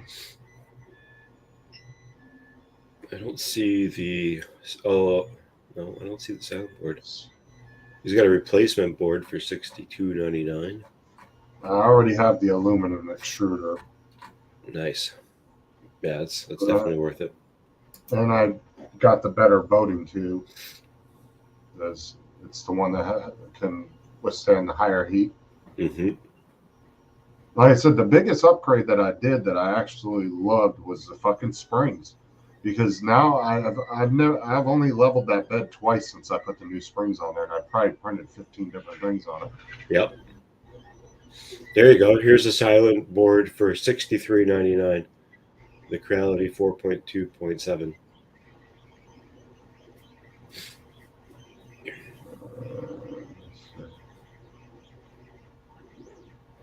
Oh, the $63.99 you said? Yeah. And the cool thing about this guy is if you're ordering parts from him like that, especially like motherboards or whatever, if you tell him what's going on, he'll put the firmware on for you, kind of thing, right? So like takes all that headache away from trying to understand how to even do firmware on those boards. Well, the great thing is I got like so many of you guys that are so familiar with that, like Mike and like Sean's super good with the firmware updates. Yeah. Because like mine was just coming up as an Ender 3, and then when I opened it up, he had me open the plate up because we figured out it wasn't a Pro, because on Creality's web or Comgro's website, it didn't tell you which one you were getting. It said Ender 3/Ender 3 Pro, but it didn't specify which one it was you were getting. Right. So I got it, and it turned out my plate was on the top. So Sean was like, well, that's just a standard Ender 3. So he had me open that up, and it turned out I didn't have the basic board, but I had like the mid-grade board. Oh, nice. So it wasn't the basic, but it wasn't the silent. It was kind of the mid-grade one, I guess. You got like leftover parts to make a printer. They're like, oh, we have a bunch of extra stuff. We'll just make one out of this. We'll call it the Maybe Pro. But then when he did the upgrade, the was it the Merlin firmware update? I think it's Merlin, right? Merlin, yeah. Yeah, now it comes up on the screen as an Ender 3 Pro V1.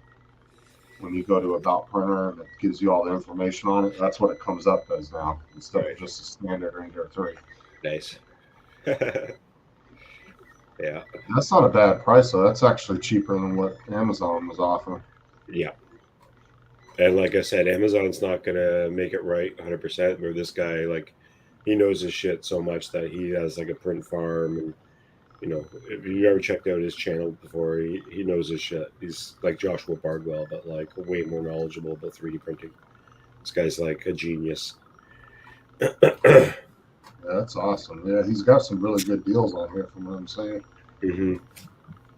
And if something's out of stock, it usually comes back in stock within pretty quick turnaround time. Which is very surprising because usually, you know, smaller businesses like this, usually their stuff's a little bit more expensive than the bigger guys, but he's actually not bad at all. His prices are really good. Yeah. Quality too. Doesn't have like shitty parts.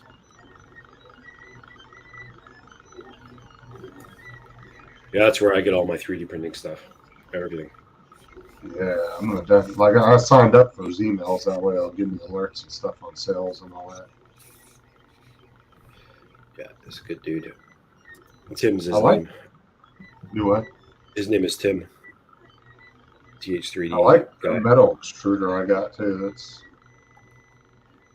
And then I put the brass tips on there instead of the standard one that came with it. Nozzles, yeah. Because I still got a few of those too. These are the 0.4, I think they are. The standard size.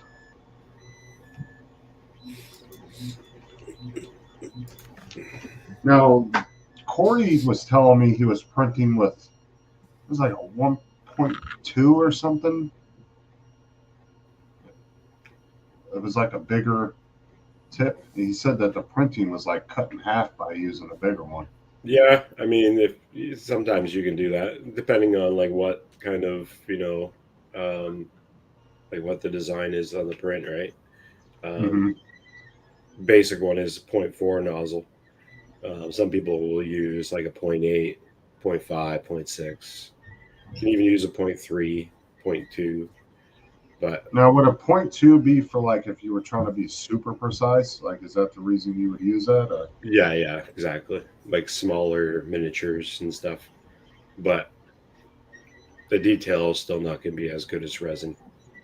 Just easier just having a resin printer if you're going to do small miniatures.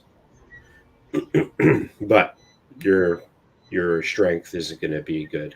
Like if you're going to do resin printing and you're going to have it to do something that's going to take a lot of stress from environment, then it's going to break easy.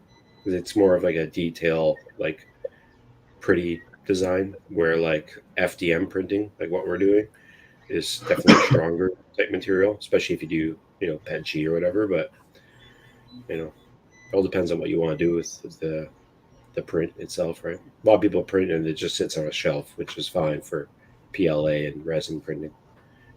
But I'm trying to find a good. I was talking with Sean and then last night I was trying to find a good F14 Tomcat because Chris Hope asked me. He goes, I'll pay you if you make me one. I said, well, just buy a roll of filament, whatever color you want it in, and I'll just do it, and I'll keep the filament as payment, right? Yeah, so I'm not going to use that much filament making it. Right. Because I figured that's a good deal, you know, to get some filament built up. you get a first few people come to you and say, oh, I want you to make this for me. You just tell them, buy a 1 kilogram roll of filament for 20, 25 bucks. That's your payment, because you're not even going to use a quarter of it to make half of the shit people want. Sometimes. Yeah, sometimes. Because most for of the stuff that people have asked me to make has been little stupid shit. Like, yeah, you know, like a nameplate for their desk or something like that. It's like some of the girls at Sarah's work want one of those nameplates. I've barely used any filament making that. Did you say that he wanted an F-14? Yeah, Tomcat with the wings swept back unless they're movable. Okay, well, here's a model that I found for you, and it is 1/20th scale, and it has, I'm trying to see how many parts it has. Well, the ones that Sean and them were showing me were all costing money, though, so I was like, this one's free. So I gotta try and tell you guys there's like other places better than Thingiverse. This one is Cults 3D. I'll link it in the private chat for you. Yeah, I was seeing you saying that last night, but this one's badass. This one will take you probably a month to print. But you can put servos in it. You can put everything RC in it. And it gives you the actual build guide. It's pretty cool, actually.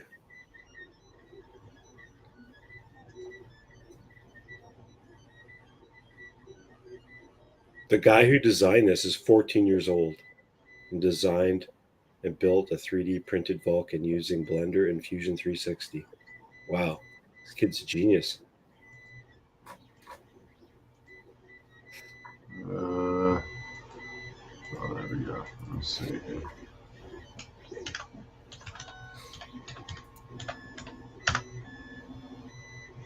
Can you imagine sending that to Chris Hope? He'd be like, okay.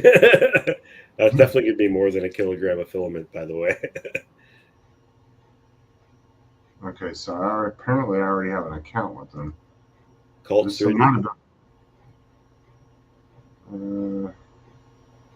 Yeah, this might have been the one I signed up for last night when Sean and them were showing it to me.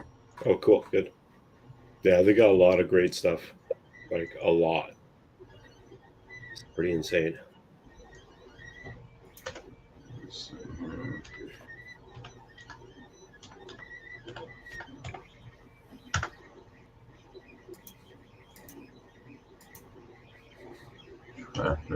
I hate these stupid verification pages or the pictures. Oh, the build guide is free, but the you have to. It's $13.28 for the actual model. Well, I mean, I wouldn't mind buying a model, but I want to make sure Chris actually wants it because he hasn't contacted me since last night. So yeah. What I'll do is probably contact him later today and just ask him, are you sure you want me to make you something? If so, go ahead and send me that filament, and then I'll go and buy one of the files, you know what I'm saying, of one of the, because AZ sent me one last night. Oh, man, it was like 30 pieces, and it was like a model set. And I think it was like $5 or $10 or something. Okay. But it was like this really extensive model, like you had to put it all together. But I just don't know if Chris wants something like that or if he just wants a solid mass that just looks like one. You know what I'm saying? I'm going to have to ask him and see exactly what he wants. Yeah. Because I'm assuming Chris probably would like a model set where he could put it together, too. Yeah. What do you mean the model's having issues, AZ? What are you talking about? Yeah, there's something with the files last night. They were having issues. Him and Sean were looking at them, and something was going on with the.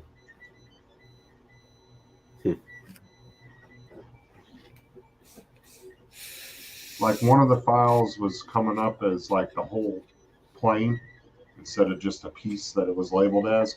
Right. It was just coming up as the entire plane as like one solid piece. Yeah, yeah. That's Thingiverse for you. Thingiverse sucks. No, I think it was off that site. Oh, really? Or it was one that AZ had in his computer, a file that he had in his computer. AZ, pop that. Yeah, he said like you open the gears showing the whole aircraft. So it was supposed to be the file for just the gears, but then you would open it up and it would be the whole aircraft. The gears. Can you pop that link in the chat, AZ, of what you were talking about last night? And Marcel will be able to take a look at it.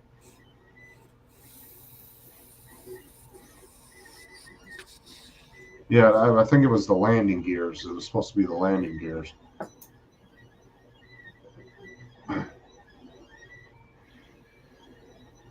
Oh, he said we found it in a few different sites, but the files are all the same. Here we go.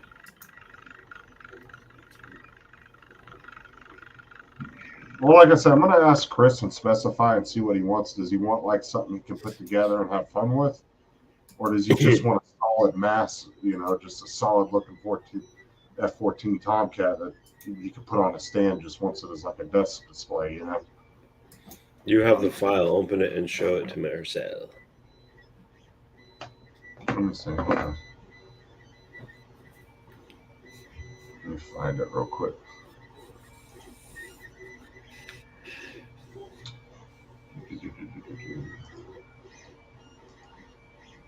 Let's find where the hell because I downloaded so many damn files last night. I don't know which one it is because you guys sent me like a shit ton of F-14 files. Here, hold on. I think this was it here. My coffee needs more coffee.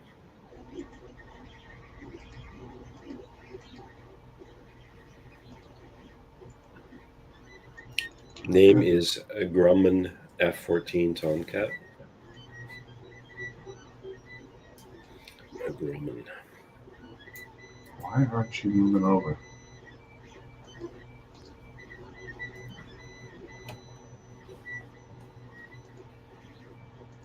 Get out of there.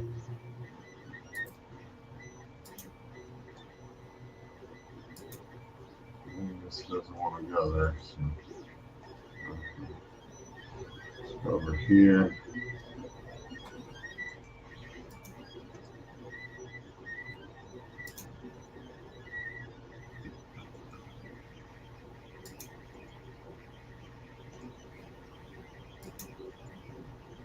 I think that was the one.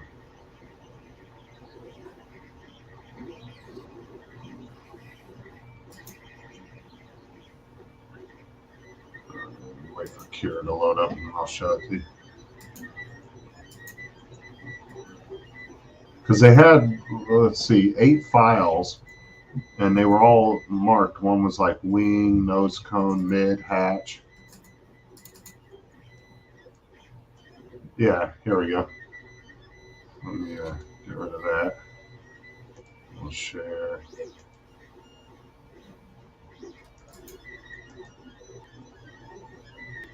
Oh, shit, hold on. Inception. Can you see that now, or is it still? I see it, yeah. Yeah, see, that's supposed to be just the landing gear right here. But it's coming up as the whole freaking thing. Yeah, I see what you're saying. That's kind of stupid. I do see that on my end as well. I downloaded that. But now, if I was to print that, it would just come out as a solid mass, right? Yeah. Yeah, that's kind of stupid. Well, that's what I'm going to figure out from. I'm going to talk to Chris and see what exactly he wants to. Because if he just wants a solid one, I'll print that for him. If he wants something that he can put together like a model, then I'll find something else for him.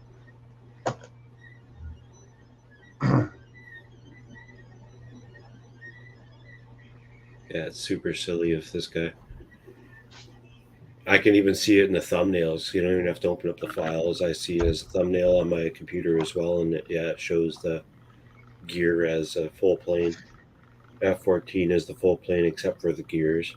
I understand what you're saying with gear now. Yeah, the landing gear. The hatch is a separate piece. The mid's a separate piece. Nose cone's a separate piece. Wings a separate piece. Even the back and front, yeah, weird. What Well, are you that's reading? just it's a shitty print anyway. Because if you look at the nose cone, it's not even smooth. It's like totally like squared off and like crappy looking. I wouldn't print it just because of that. Oh yeah, AZ, pop the link in for that one because I don't have that link. I didn't save it last night. I forgot to save it. Sean put it in the. One of you guys put it in the chat, but I forgot to save it because I told you guys once I figure out what Chris wants, I'll just get the link from you then. But yeah, that one that they found last night, that $5 one, it was like 20 or 30 pieces or some shit. It was like a little model set. You put it all together and everything. There's a $45 one. Holy. Let's see what $45 gets you.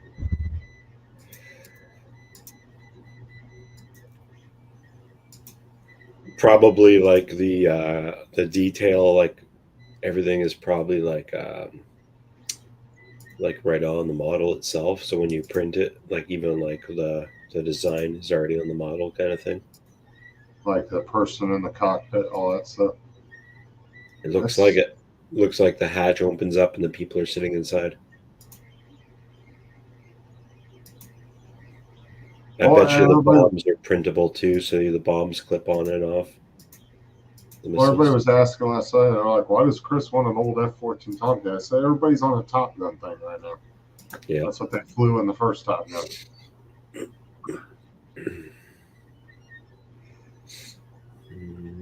I mean, that $5 one was really nice. I think this is the one. Let's see. Yeah, that was it. It looks like it. It's pretty insane. They got other ones there for $119 as well.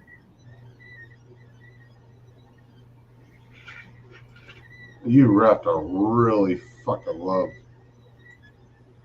a certain jet to want to pay that much for it. Yeah, there are people like that. There's even the F-14 cockpit, just the cockpit. Look at that Raptor, $175. Such a sexy plane. I don't even know how you would even 3D print all this. It'd be so much detail. It's a challenge, though, I'll tell you that. Yeah. Well, see, that's why I wanted to print this rocket. Like, I know that's probably not nothing for you guys, right? Because you guys have probably done a lot more stuff. But for me, that was a more complex print than just printing a piggy bank or something, you know? Yeah. I wanted to try something with multiple pieces that was good size, not just something real tiny, you know? I was trying to challenge myself a little bit. Oh, that Raptor's kind of cool. The what? The Raptor? Yeah. Yeah, I like that for $7. That's not bad at all. That's why I said that's such a sexy plane, man. I've seen that thing in person.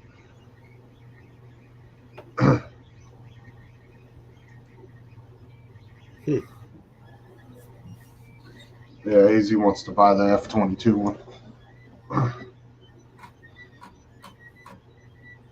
That's true, though. I mean, you go to a freaking Walmart, right? A model, what is it? A class 1, I think. That's the real hard one that you have to glue. I think they go by different classes. But you're looking at $25-$30 for a decent model at Walmart. Yeah. Oh, they have the Mystery Machine. Oh, I want to print the Mystery Machine now.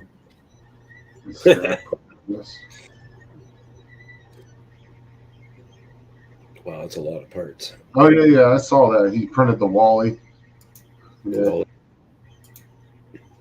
Now, if you buy the files, can you share them once you buy them, or is it encoded to where like it only works one time? No, you can share them, but you just don't want to get caught sharing them. Yeah, not really, not a good idea. I'm saying, like, if you just want to share with your buddy, like, nothing like that. Not putting it online or anything, or posting it on a website or nothing. Right.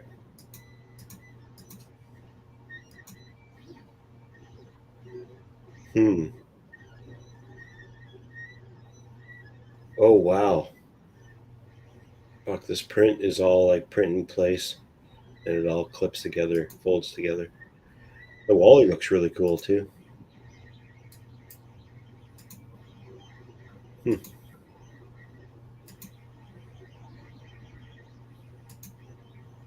I'm kind of more into 3D prints that have electronics inside nowadays.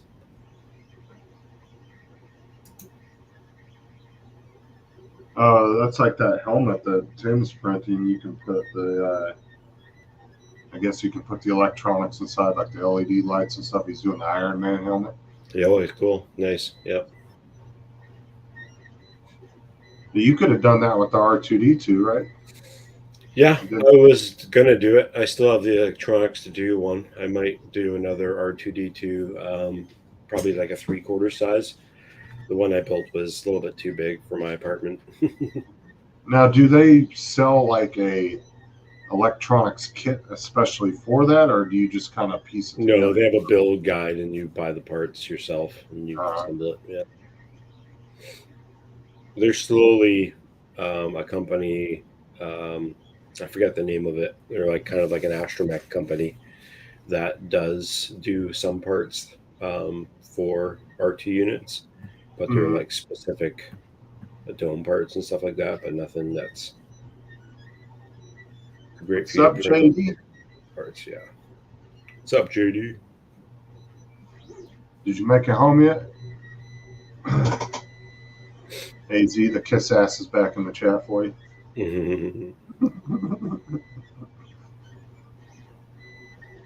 Oh, you missed a good show last night, JD.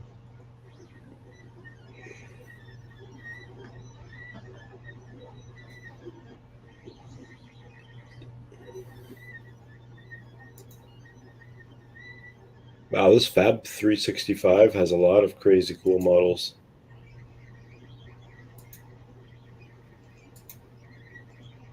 Yeah, AZ's showed quite a few. I think they have some free ones, and then I think most of them are paid though. Fairly cheap though. But I think he said there are free ones that you can get.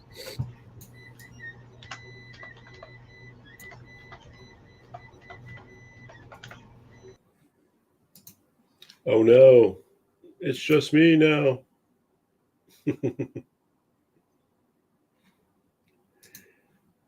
Printed. Let's see what you printed here, AZ. Yeah, he's back. Yeah, I always hit that fucking side button on my printer or on my mouse, and it does the back thing. Yeah. I fucking hit that thing all the time. I was pissed at me. Yeah, AZ, that Wally looks really cool. I have a friend who printed a bigger version with electronics inside. I haven't seen him finish it yet, though. I wonder if it's done. Save that. Ooh, a DeLorean. Oh, I could print a DeLorean.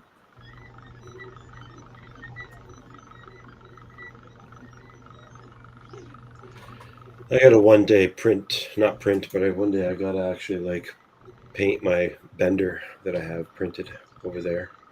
That orange little guy over there on the shelf. What is it? Bender, Futurama. Oh, Bender, yeah. Yeah. Oh, He's articulated. They got some like cool architecture, like houses, like little model houses and shit in there. Yeah, those are really neat. If you ever get into that kind of stuff. You're right. They're not bad price, like $2, $3, $5. Mm-hmm. Yeah, it's super affordable. I mean, you could literally go through here and spend $30 and buy all of them. Pretty close.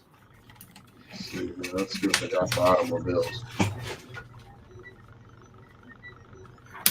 Of course, Star Wars. Very common. Ooh, the M1A2 Abrams tank. My bender actually just needs a little bit of door situation here. The door didn't work, so I gotta fix the door on him. But Otherwise, he's all articulated and stuff like that, so you can kind of like position him wherever you want. Kind of neat. And he just got like his own unbreakable beam, unbendable beam. Yeah, I remember that from the show. Yeah. But I made sure he had his beard, so he's got a beard. Oh man, I really like that tank. Oh, I got the A10 Warthog for the Thunderbolt. All right, I'm gonna grab coffee. I'll be right back. All right.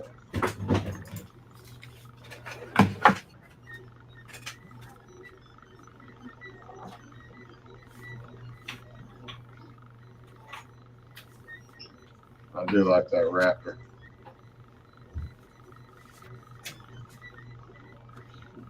We got Elon Starship.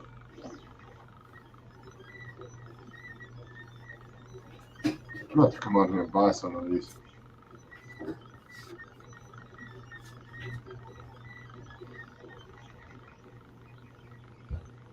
Batmobile.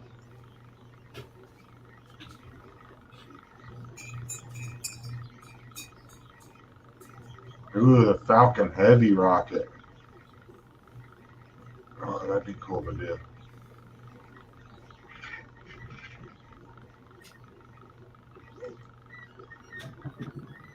I want to do that one too. Put it right next to that one. Do the Starship in the space.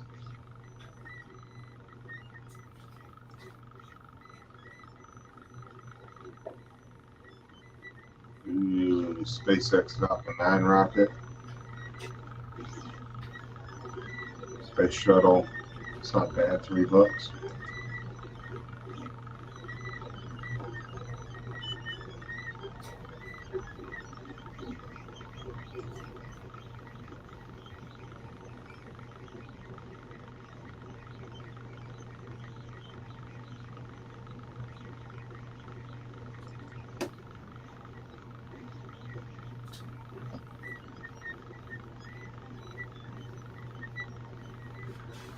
Let's see what else they have. See what they got for robots.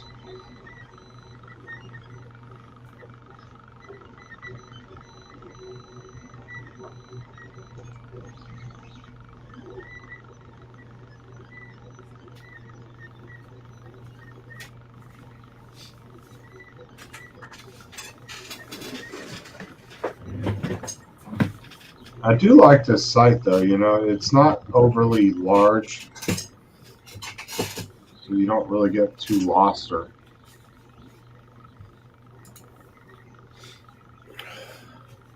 doing gadgets. I mean, they don't have a huge selection, but they got a nice little selection.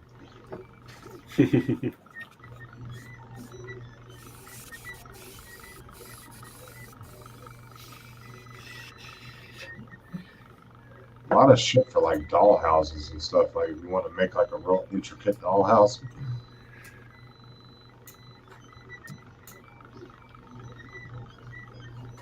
I think Newfound Drones. I think he printed a really cool birdhouse one time. That was really neat to see. Like a bungalow.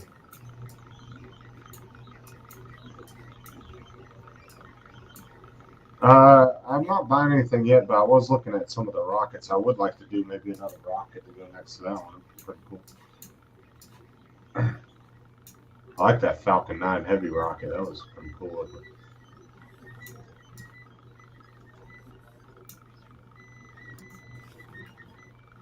Yeah, see this one with the gadgets, this is literally like all little like miniature stuff you would build like for a dollhouse or something. Yeah.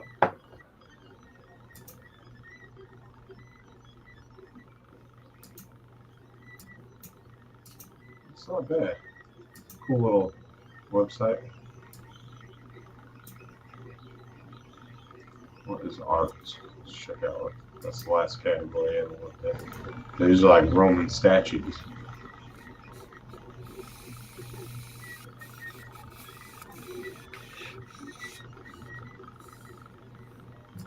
Like wall statues. Okay. I like that site.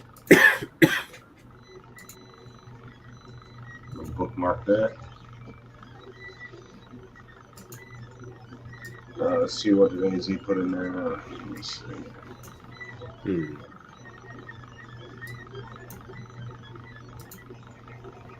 Oh, another bender. That one comes in pieces too. Was yours a bunch of pieces, or is it just one? Yeah, solid? no. Oh, it's got a little beer bottle goes in the stomach. Yeah, I was looking at that one. It's pretty cool. Oh, and a little cigar for his hand. I never understood that about Bender. He smoked fucking cigars, but he's a fucking robot. Like, yeah, right. And drank beer.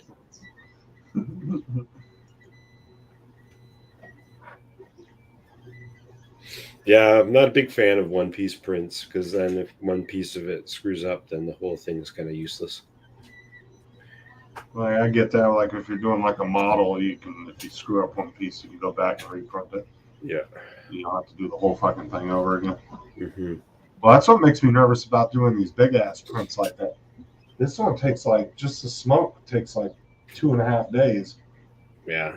And with the storms in Florida, everyone, sometimes you'll get once or twice a day, your fucking power will glitch out for a second. Totally, dude. I don't know my email to get into Minecraft. I don't know what it is. Mommy told me that you know all of them. No, Kelsey does. She's like, Come on, Dad. I'm printing off a Runcan foam TPU mount right now. I had really good luck with TPU small little prints, but I tried to do a big print with it, and it just kept doing this shit, where it was like warping up off the bed like that. Well, I don't have it enclosed, and you're supposed to enclose it when you're doing TPU and stuff, right, too? No, not at all. TPU just has a hard time with bed adhesion. As long as you use enough glue, you're fine. Well, I started using. Where's it at?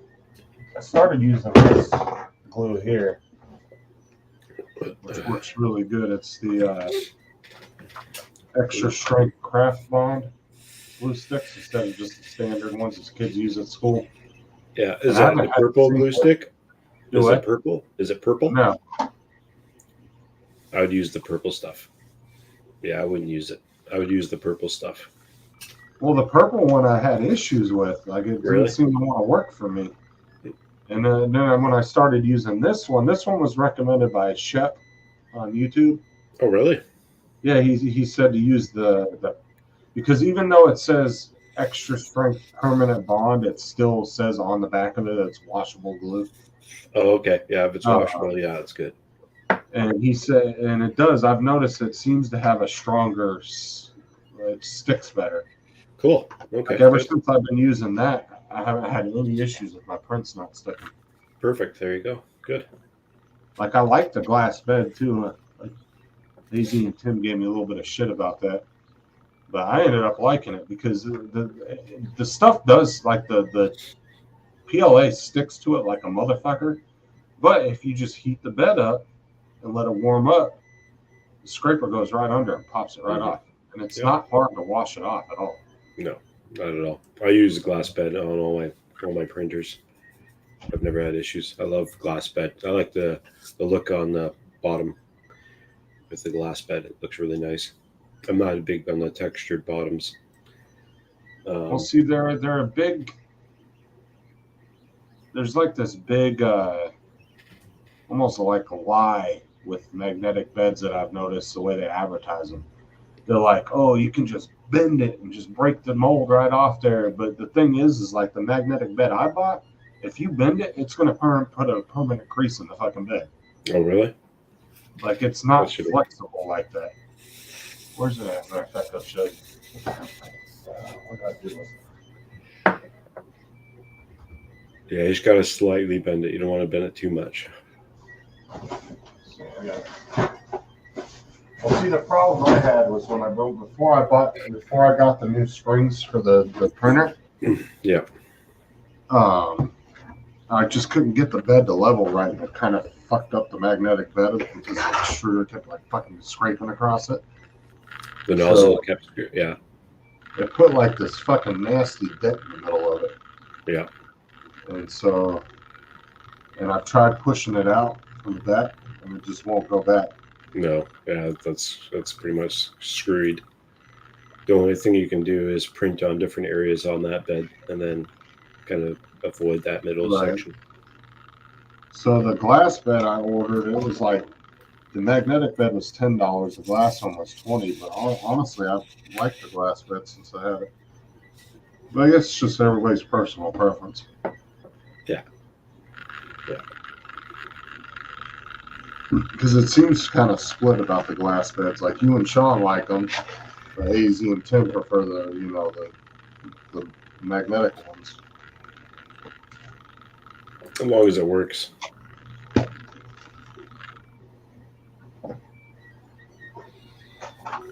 No, like, I mean, they weren't lying to me when they said the shit sticks to it, because it does stick to the glass beds like really bad. Yep. But like I said, I just take the fucking bed heat and crank it up 80, 90 degrees, and as it's gradually warming up, I just kind of go under it real lightly with the scraper, and then eventually just right off. Yeah, as long as your nozzle's at the proper height away from your bed, you shouldn't have any issues. If it's too close to the bed, then you're going to get a little bit more bed adhesion for your print, and that's going to especially be a lot harder when you're going to print PETG, because that's like 80 to 90 degrees on your bed, and if your nozzle's too close to your bed, you can literally adhere your print to your bed, especially a glass bed, which has happened to me once, and it was fucking horrible to get off. Like literally. Now that's using what kind of filament? PETG, PETG. Okay. Yeah. It's the one thing I almost always print with nowadays, because it takes a lot of heat for it to distort. So you can print like anything, like robots or whatever, anything like that, and like the strength of the material is like ABS. It's super strong, and it's actually very affordable. I think it's about the same price as PLA kind of thing for Polymaker PETG. And like I said, it's way stronger and better than plastic PLA, because it just takes so much more. Like I have a 3D printed Yoda that's in my car for like 2 years now, and it hasn't warped or changed at all. It's still like exact same. I have the exact same print here. But this one is bigger because this one is going to put an LED light inside of it.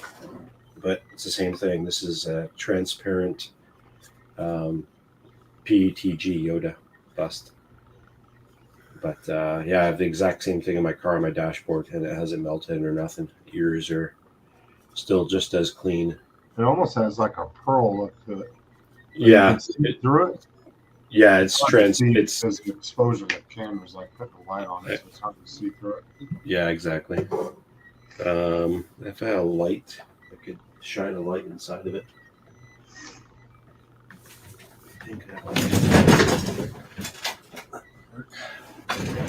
No, it's just going to be white on white. Unlimited had a question for you too. Ender 3 Max. I used to have like 4 printers, and now I'm back down to 1 again. No, it's not really going to show it. It's hard to tell, but yeah, anyway, it lights up if you put a light inside. That's cool. But yeah, PETG is the bomb. But you have to do it so high. It doesn't leave you much temperature to get the shit off your bed, though. It's what? How high does your bed go on that one? It goes up to 100 or something at least, but for PETG, I know on this Ender 3, it goes to 110 as the max. Yeah, that's all you really need. 80 is like what you run for PETG ABS. But it just doesn't leave you much more to heat up to try to get it off the bed, though. Like I said, you don't have to worry about that as long as your nozzle's the proper distance away from your bed. It won't be so bad. Because I just popped my prints right off my bed with my hand. It takes time. It takes a lot of practice and trial and error.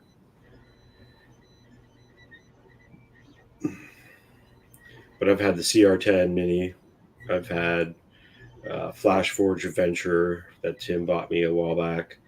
I've had the FlashForge. What was the name of that one? FlashForge Finder. FlashForge Finder, I think it was called. That was like one of the first printers I had. Before that, or after that, I think I had the Focus Odin, which I sold just recently. Yeah, that's the same one that I think FlashForge. That's the JD has the light one. Oh yeah. I have the camera, but it's like the light version. I think it was. Yeah, I remember hearing about that. You have a dinosaur, an ANA A8. Nice. Like one of the very first ones or something.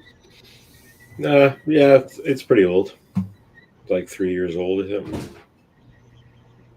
Well, 3D printing's been around for what, about 10 or 12 years now? At least, yeah. In different forms, definitely. Let's see, $200 printer. Let's see what this is. 2016. Yeah, the Algo Neptune, yep. It's basically an Ender 3.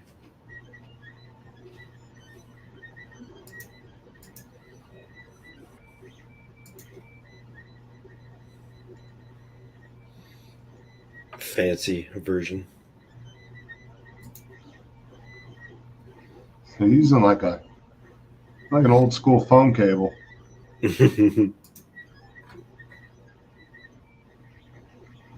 Yeah, that's exactly what it is. It's just a phone cable. Yeah, right. I wonder if it makes the dial-up noises. You gotta dial up the phone number before you can print. It's got a cool auto leveling system on it. Now, would this be more of a just kind of plug and play printer though, where you don't really have to do a whole lot to it? Yes and no. All printers you still have to do stuff with it, especially over time. Well, the way Tim kept describing it, he was like, "Don't get a plug and play printer because you want to learn how to adjust printers and stuff." And he was telling me there's ones that you literally can just buy and you don't really have to do shit to them. Yeah, like Prusa's. Prusa's are like $2,000. Oh, have you seen the one that AZ's been building? No. AZ, put the link in the chat for that one. See this fucking printer he's been building. Oh my god, this thing is a beast.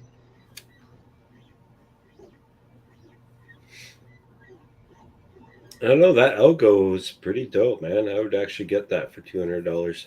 That's pretty dope. Uncle Jesse's already did a review on it, so that's pretty cool.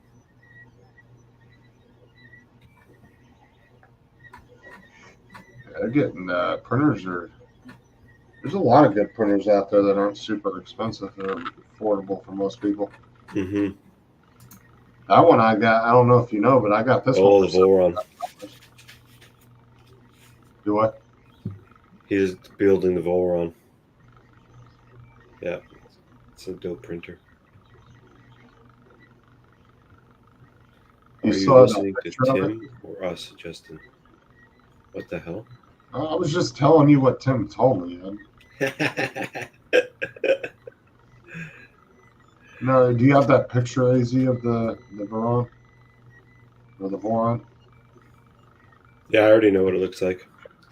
I have a couple of friends who got into building those things. I don't know. If anything I'm going to build, it's going to be a printer called the Rat Rig, and it comes from the UK.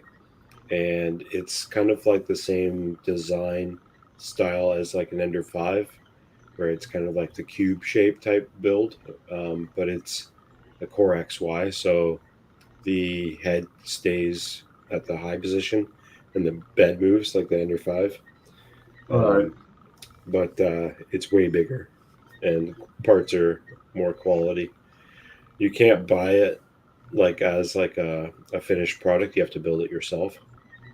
But Rat Rig is really dope, but expensive.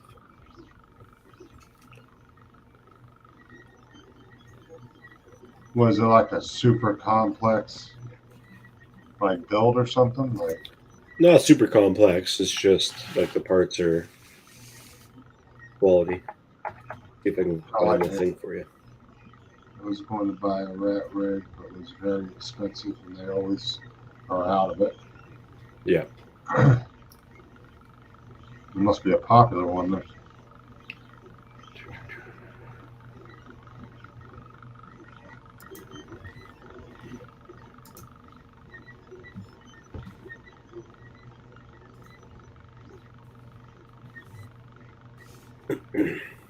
Shipping was Yeah. $600 alone. Shit.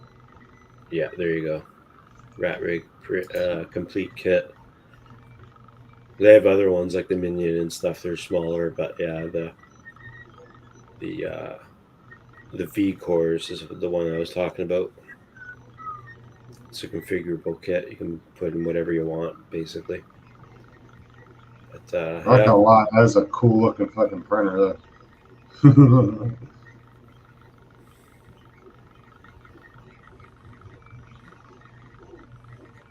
So which one were you looking at getting on the V-Core 3.1? yeah. Then they have the Rat Rig VCast. Oh, that one's discontinued. Mm-hmm. The Rat Rig V Minion. That must be like a really tiny one.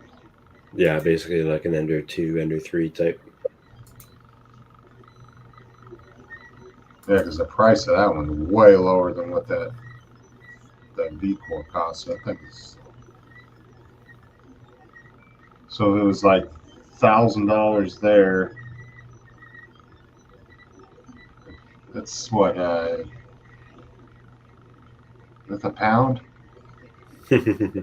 or the fuck currency is that? UK, I forget. God damn it. We were just talking about that the other day. Fuck.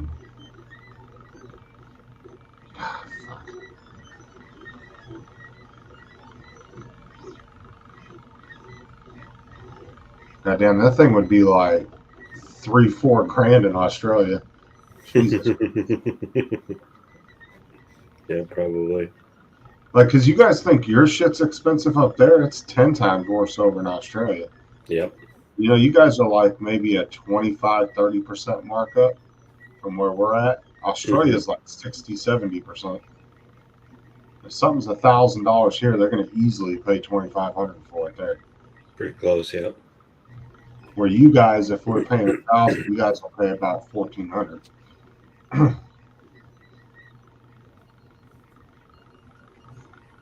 think a lot of those. Now, is that a double?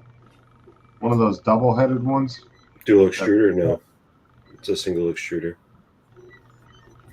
But it's got a bed leveling on it. So it's got this 3-point, it's a 3-point leveling system on it. Bless you. Excuse me.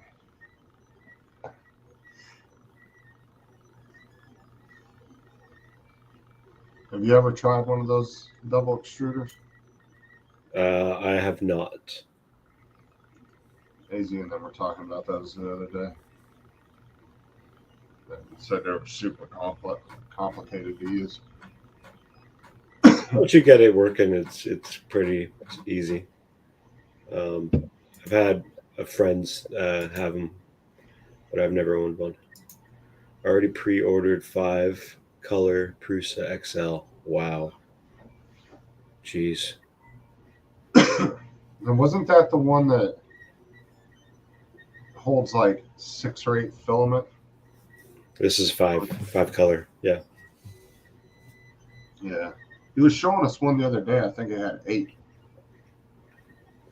probably. There's I some think crazy it was ones out there. Yeah, it was either Super 6. nuts. Yeah, there's like a machine called like the Palette system, Palette Pro. And that basically is a machine that you put all the filament into, and then it spits it out into the machine, into the printer. Prusa has the same kind of idea, but I think that one is actually part of the actual printer itself. Prusa is expensive though. I mean, $3,500. That's a big jump from a $200 freaking Ender 3. I got mine for $79. The only thing it was missing, I bought it off Comgar. The only thing it was missing was the bed. That was it. Right. Yeah, But that everything thing is else- literally a printer and the filament holder as well. I think it's nuts.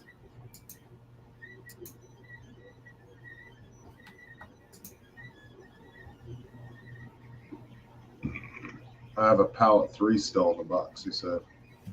What? He has a laser, one of the laser machines too, still in the box. Yeah, the palette has a purge block. Yeah, so when you change colors, you have to like basically print what's called a purge block beside your print. Hopefully, there's enough room, if depending on what you're printing. Oh, so that it can purge all purge the out. other color out. Yeah, so it can start printing it. But there's also there's like kind of like a hack too as well around doing a bigger purge block is by using the purge filament in the infill of the part of the bottle you're printing. That way you don't have to worry about a purge block. That way you're just dumping but it all depends on your print as well, right? So if you don't have a lot of that makes infill, sense it's to hard do to. that, though. Yeah. Now, on a purge block, would it just keep using that same block every time it had to purge through? Because it has to stay with the same height as your print. So basically it has to do that to match because the print nozzle has to stay at the same height, really, technically. Now, do they have printers where the head can go up and down? And Oh, move yeah. around?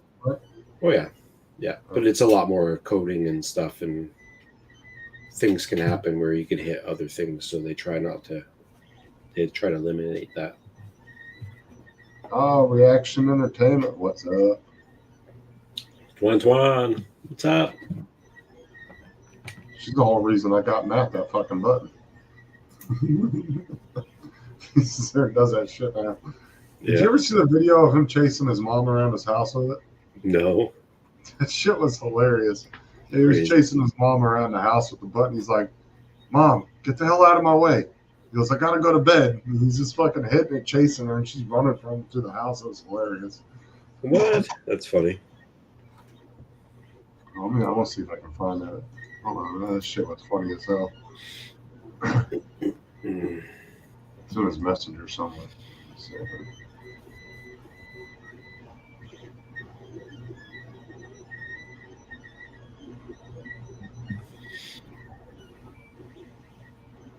Oh, yeah, right here.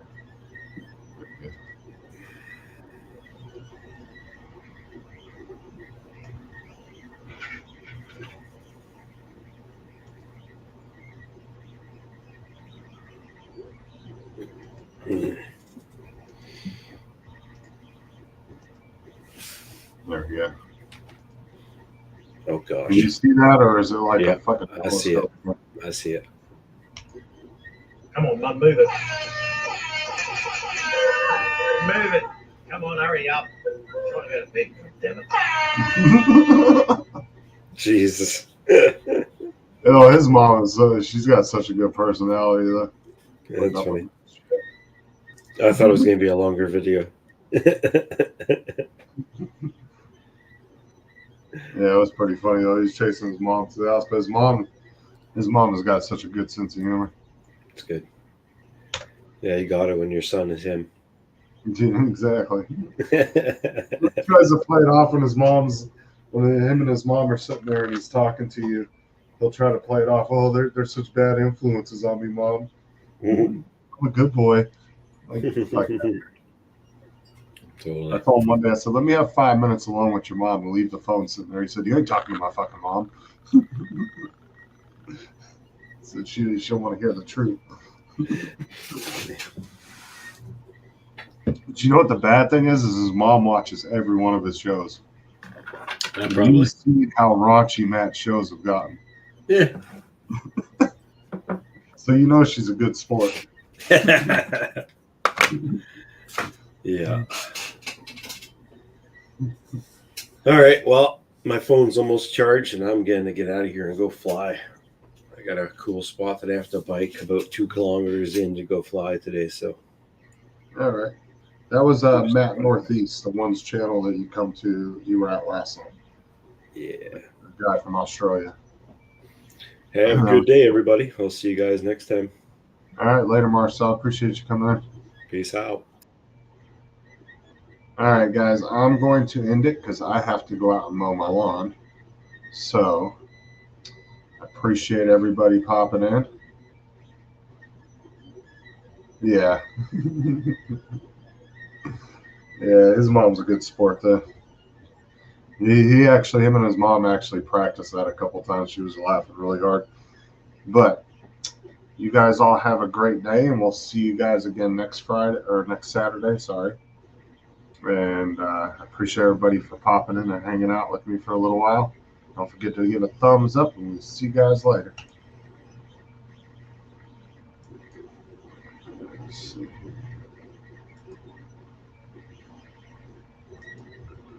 Maybe.